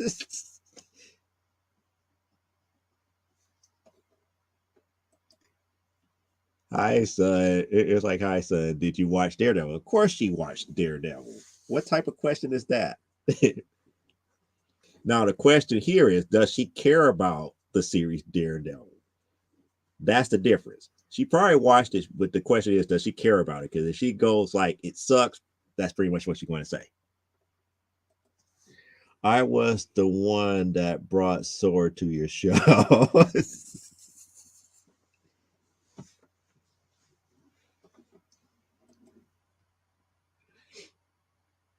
I'm really on every Disney show. Yeah, they don't have a good track record.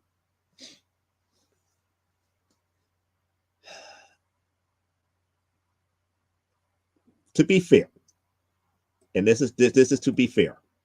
This is to be fair here. What we're discussing here, what Sora and I is discussing, was originally done by Netflix. This is what Marvel did with Netflix. Disney bought out those Netflix properties, and now we're about to get Born Again up under the Disney branding. So to be fair, what we're talking about is a Netflix property that's now about to be a part of the Disney franchise, and Disney writers is taking over. The only show I thought was well done until the very end is Miss Marvel. Yeah, but that was purely a Disney property. So what we're talking about is Daredevil going from Netflix over to Disney Plus, and how Disney's going to treat it, or Disney/Marvel Studios is going to treat it.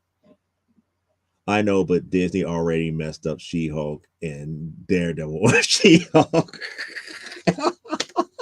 Charlie Cox doing the walk of shame. Or your favorite thing about She-Hulk. The boo in the middle of a courtroom. Oh, yeah. Y'all about to get ready to release my guy here.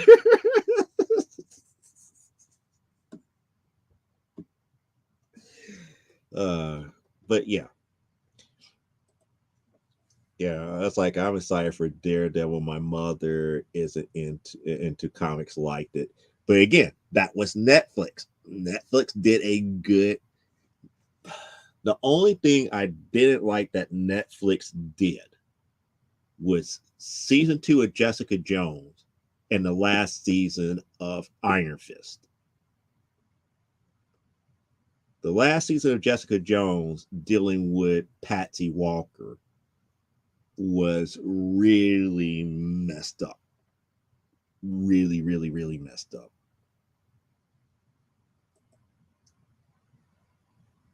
Disney will ruin it. So they don't have writers, they have activists.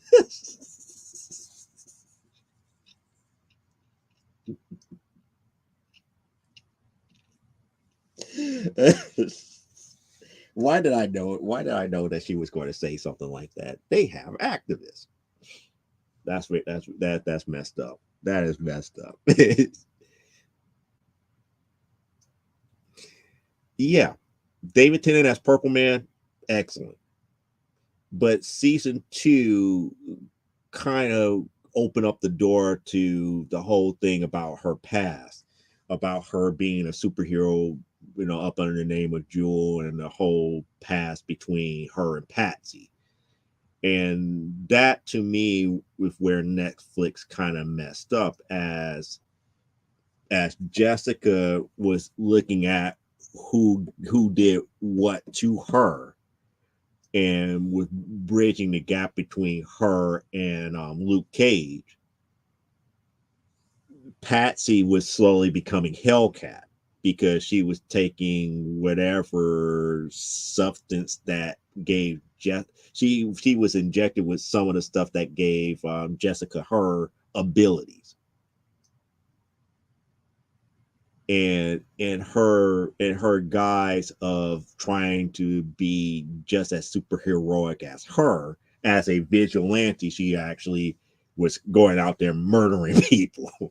And again, aka the beginnings of Patsy Walker Hellcat. And even then, they really didn't address Patsy Walker's whole history. They just said it's like, oh yeah, her past is that she was on a sitcom called That's Patsy, and all of the old school Archie like books from way back in the day was nothing more than a sitcom. I was like, yeah, good good thought about modernizing things, but no. No.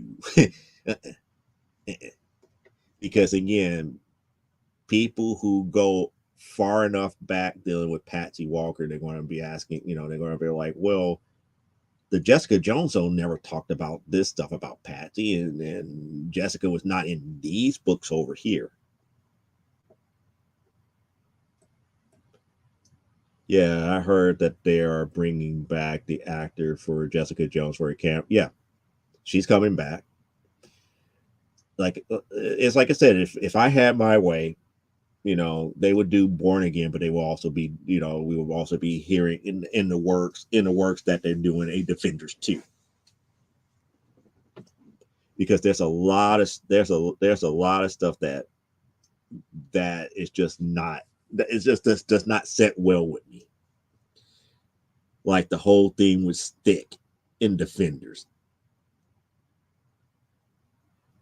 in that fight that happened in the comic books versus what they did in Defenders with Stick. Yes, yes. Matt eventually fought Stick in the comic books, and Matt had to beat Stick in order to get from up under him, because like the TV series kind of alluded to, it's like, yes, Stick had his dealings with the Hand as well.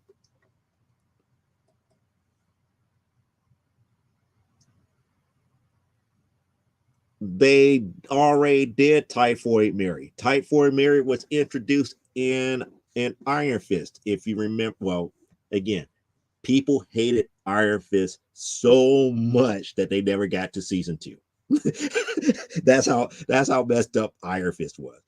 A lot of people never got to season two of Iron Fist. Typhoid Mary was introduced in season two of Iron Fist, and we never got to see the typhoid persona. We got to see Mary, and we got to see another character called Walker. And what was interesting about this is that the Netflix writers was doing the whole thing about multiple personalities correctly, unlike what they was doing in Moon Knight. Moon Knight, they didn't do it right. What they did in Netflix was correct. because the Walker persona knew about typhoid. Because she even warned Joy that it's like, no, you got to go. And it's like, you got to run as fast as you can. Take your money, get out the city, let alone get out the country. And Joy was like, what do you mean? It's like, I didn't write the note and Mary didn't write the note. She knows about you. And she was referring to typhoid. So it's almost as if they knew they were staying up for the typhoid persona to come out in Iron Fist. If there was a Iron Fist season 3, but they never got to it. But yeah, we got to saw Mary, we got to see Walker, which was the more military aspect of her, how she got her training as an assassin and as a special forces op.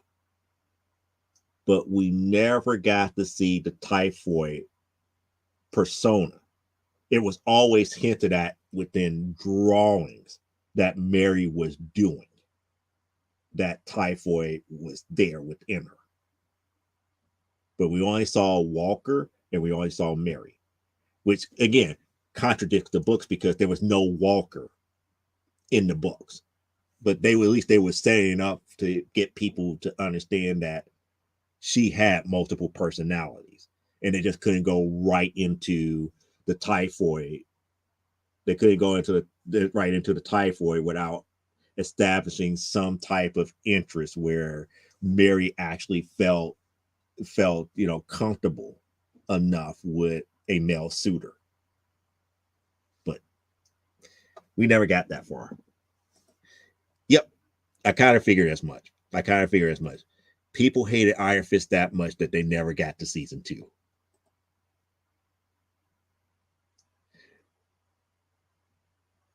Yeah. If season 1 confused you, the ending of season 2 was even worse. And since you already said that it's old stuff here, at the end of season 2, Danny passed on the Iron Fist to Colin Wing. So now Colin Wing is the Iron Fist. She now has the glowing hand and everything to that magnitude. And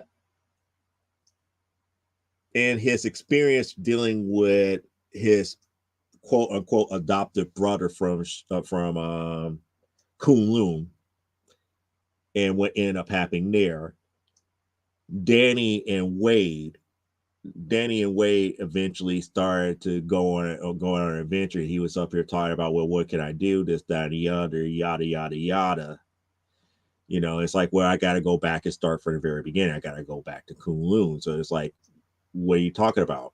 It's like, what are you talking about? There's no such place as this. It's like, yes, there is a place, this, that, and the other. This is, it's like, I know where we're just about at.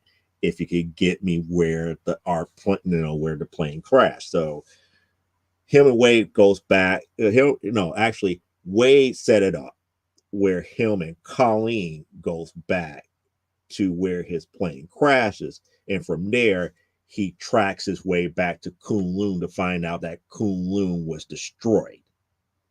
And that's how the end of season 2 of Iron Fist ends. So we never get to see the dragon that he had to face to get the Iron Fist in the first place. We don't get to see Kunlun at all, the city of Kunlun. And it gave the aspect of that either the Hand or somebody like the Hand finally invaded Kunlun. But I forgot who they were saying that they had to stay in vigilant training to defend against. I forgot what faction it was, but that's how season 2 of Iron Fist ended.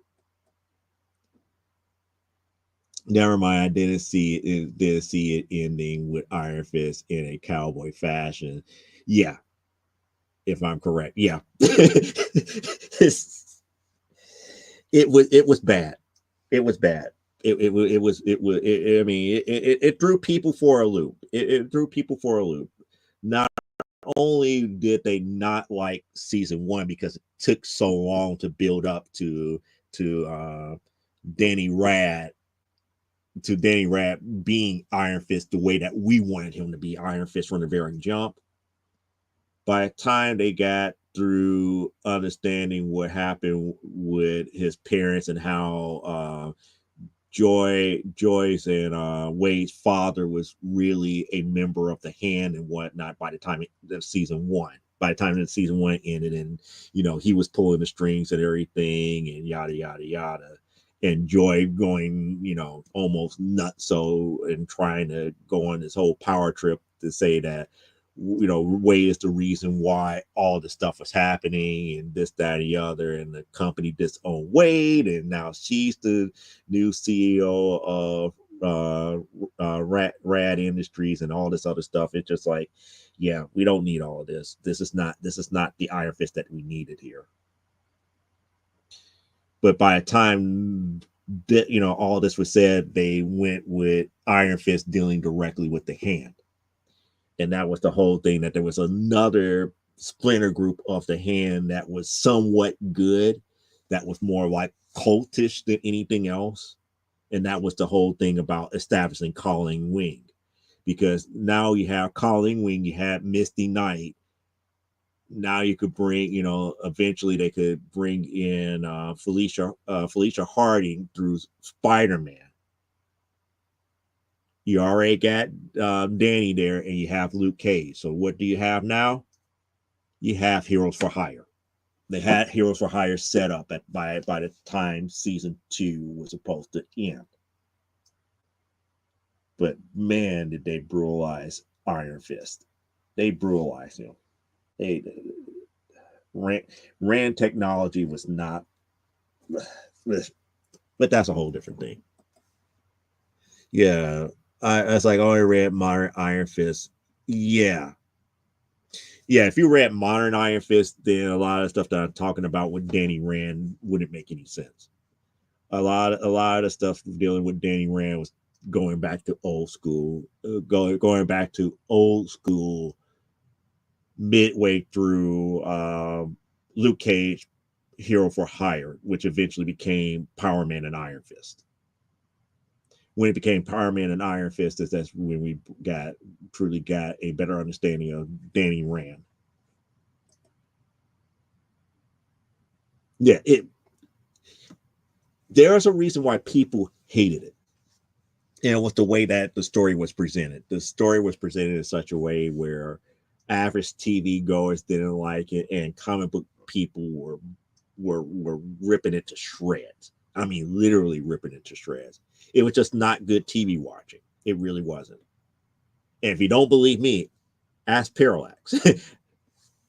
Ask good old Sunny over there. She would tell you. She would tell you Disney writers don't do certain things well. And what they did with Iron Fist was like, it took them 3 episodes to allow Danny Rand to come to grips with himself to actually use the Iron Fist in a fight. Danny Rand came back as a pacifist.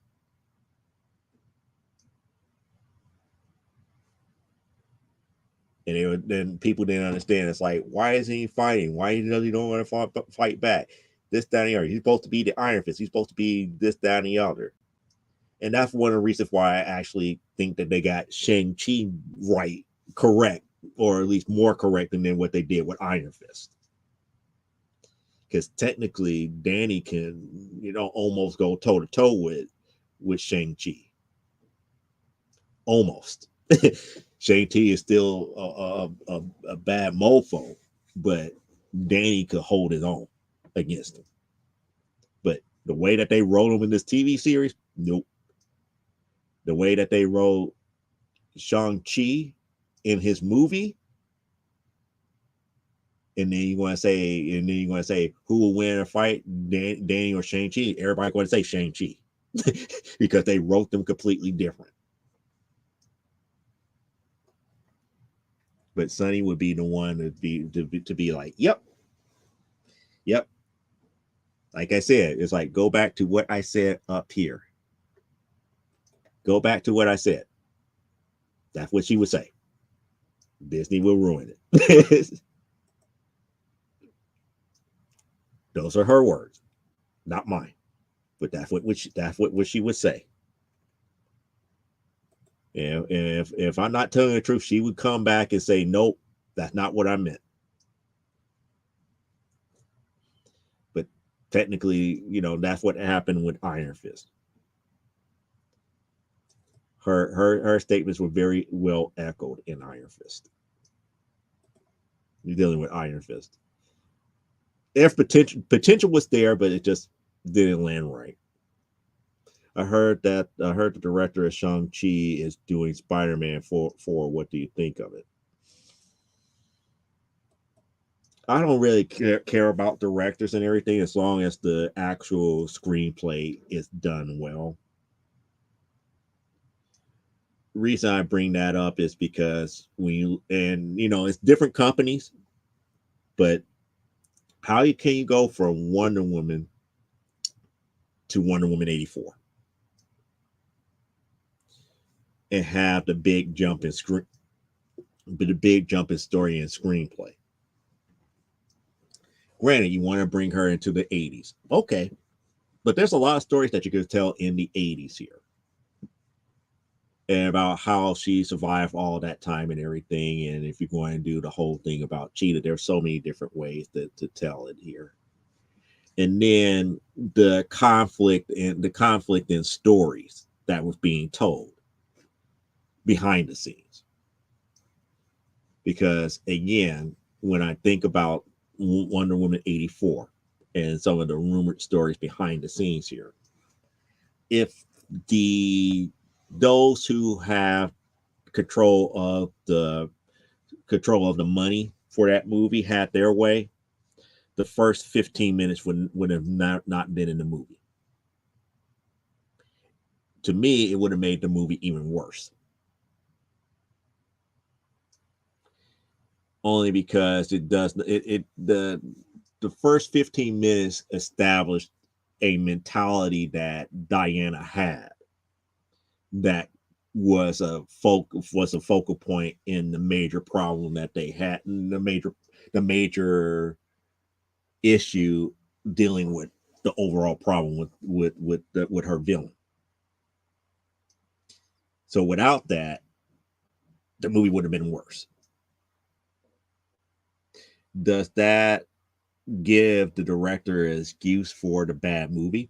No. Mm-mm. Does it excuse a lot of the bad calls that was made by producers? No. Mm-mm. So I can't really say, is it a good thing or a bad thing that the director for Shang-Chi is doing Spider-Man 4? It really depends on the screenplay. It really does. To be honest, I haven't seen the third Spider-Man movie, Far From Home. No, not Far From Home. What was the third one?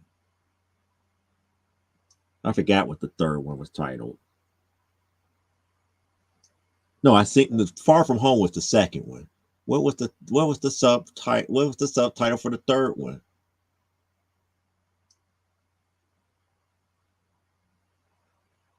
Because the first one was Homecoming, second one was Far From Home, the third one was dang, why am I blanking on it? But no, I haven't seen the third one as of yet. No Way Home. Yeah, No Way Home. Yeah, No Way Home was the third one.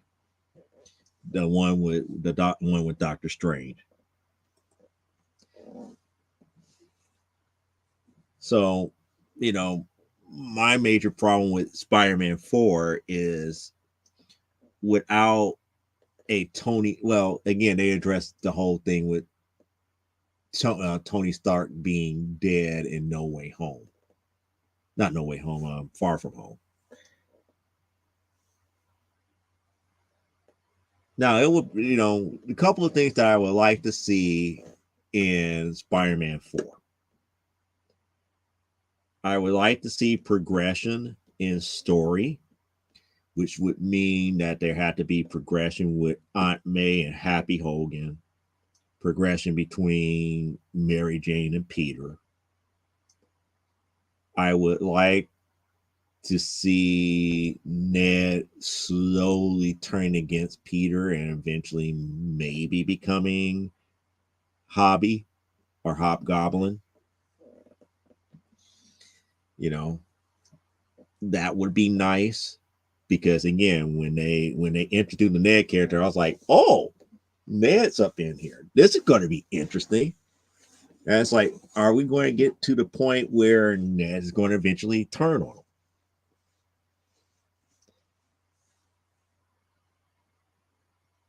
I mean, or are we going to get Peter? Are we going to get a version of Peter where he's growing up and he's about to get ready to go to ESU? Which means, well, Spider-Man 4, well, Sora, get it. Okay, maybe you can answer this here.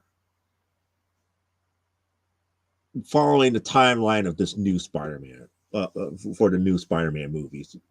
So by the time we get to Spider-Man 4, this would be like his senior year of high school, or would he be going into college? Because No Way Home, I thought was like the junior trip. And then in No Way Home, he was in his senior year, or did I get it backwards? It was just a regular overseas trip here, a regular overseas trip, and they really didn't state what year in high school he was. Because I could have sworn that in Far From Home he was a junior, and when they came back for No Way Home, he was a senior, which means that Spider-Man 4 he would be getting ready to go to ESU, which means that they could open up the door for characters like Doc Connor or the Lizard. And then you still have Ned for Hobgoblin. I mean, the door is open for a lot of different things that could happen here. But we already got all the old school villains that we was going to get anyway. We had Electro come back, we had Doc Ock come back. Another reason why I want to see No Way Home, because I love Doc Ock as a character for Spider-Man, but then again, I like reading old school Amazing Spider-Man, Ditko Spider-Man, because I kind of like it's not just about the fight of the day, it's about the internal struggle of the character. It's about Peter trying to hide the fact that he's Spider-Man from everybody. Yeah, okay, freshman in college, so he's at ESU at this point. Good. So I'm not losing my mind. Not losing my mind as far as the time frame is concerned. So yeah, that makes sense here. Yeah, I would like Spider-Man to finally be an adult and not a high schooler. And that's one of the splintering things dealing with Spider-Man fans to this day. Everybody loves the high school adventures here, but nobody likes middle-aged Peter. And to me, the character have to progress here because why can't Peter be a father now and have kids and all this other stuff? I mean, now we're telling stories like that in Ultimate Spider-Man. That's what the new Ultimate Spider-Man was about. It's like Peter didn't become Spider-Man until he was like in his like 30s. So now he's up here doing everything that he's doing with having two kids and having to protect them and his identity to keep his villains from knowing who he is and who his family is. Could be some good writing there. I only have a few issues of that here, but like I said, that this just like Spider-Man is not really one of those titles that I really followed too much more since a lot of the storylines like One More Day and all the other stuff that was a big debacle.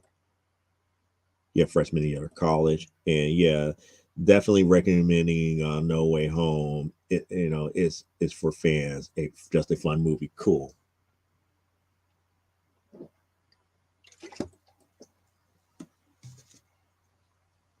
Because it's like one of the things that make me not want to make me kind of second guess it of watching One More Day was the fact that they was trying to bridge the gaps between all of the Sony movies to the Marvel universe, to the Marvel Studios one. And the stupid scene with Andrew Garfield as Spider-Man. And it's like, you're not Spider-Man. It's like, oh yeah, you're not Spider-Man. And Mary Jane throws the biscuit out. It's like, will you stop doing that? It's like, well, do the thing. What thing? Do the thing.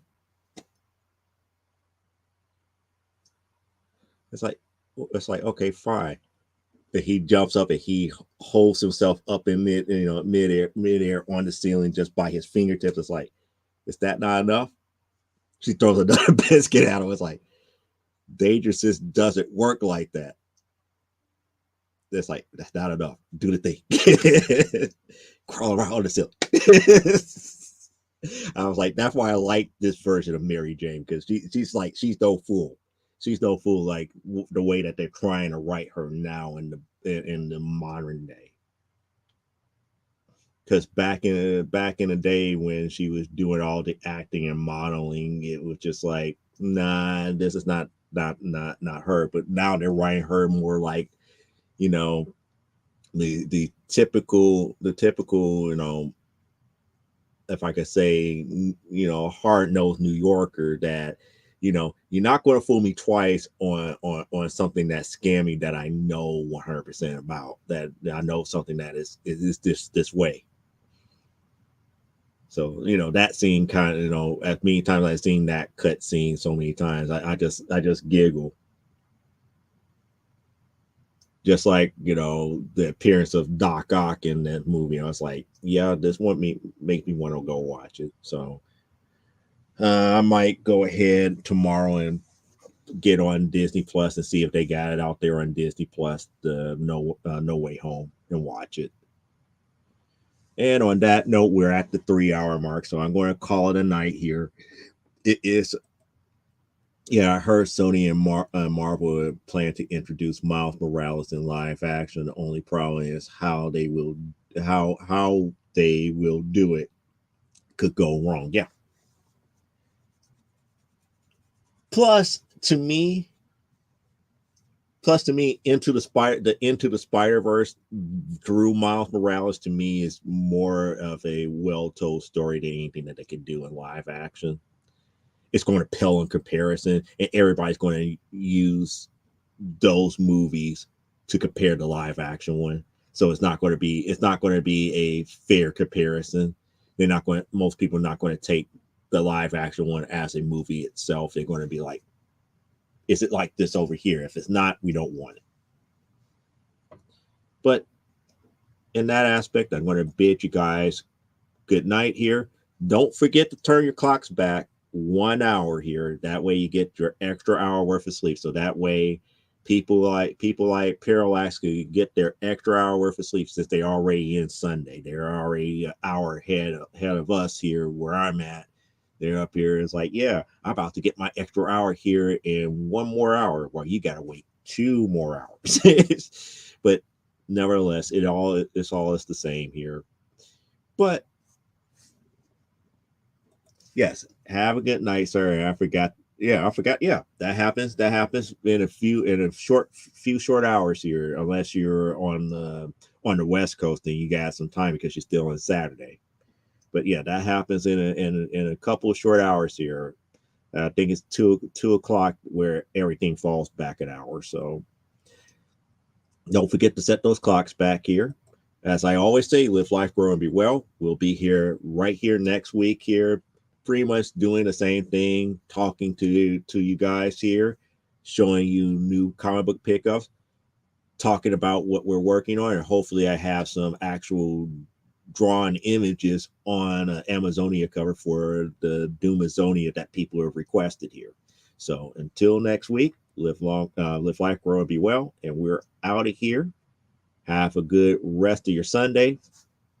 Don't forget to turn those clock backs, because if you don't, you got to be an hour early for wherever you're going to have to deal with on today. I was almost say tomorrow, but we already past 12 midnight here. So on today, if you're on the West Coast, tomorrow. So bye.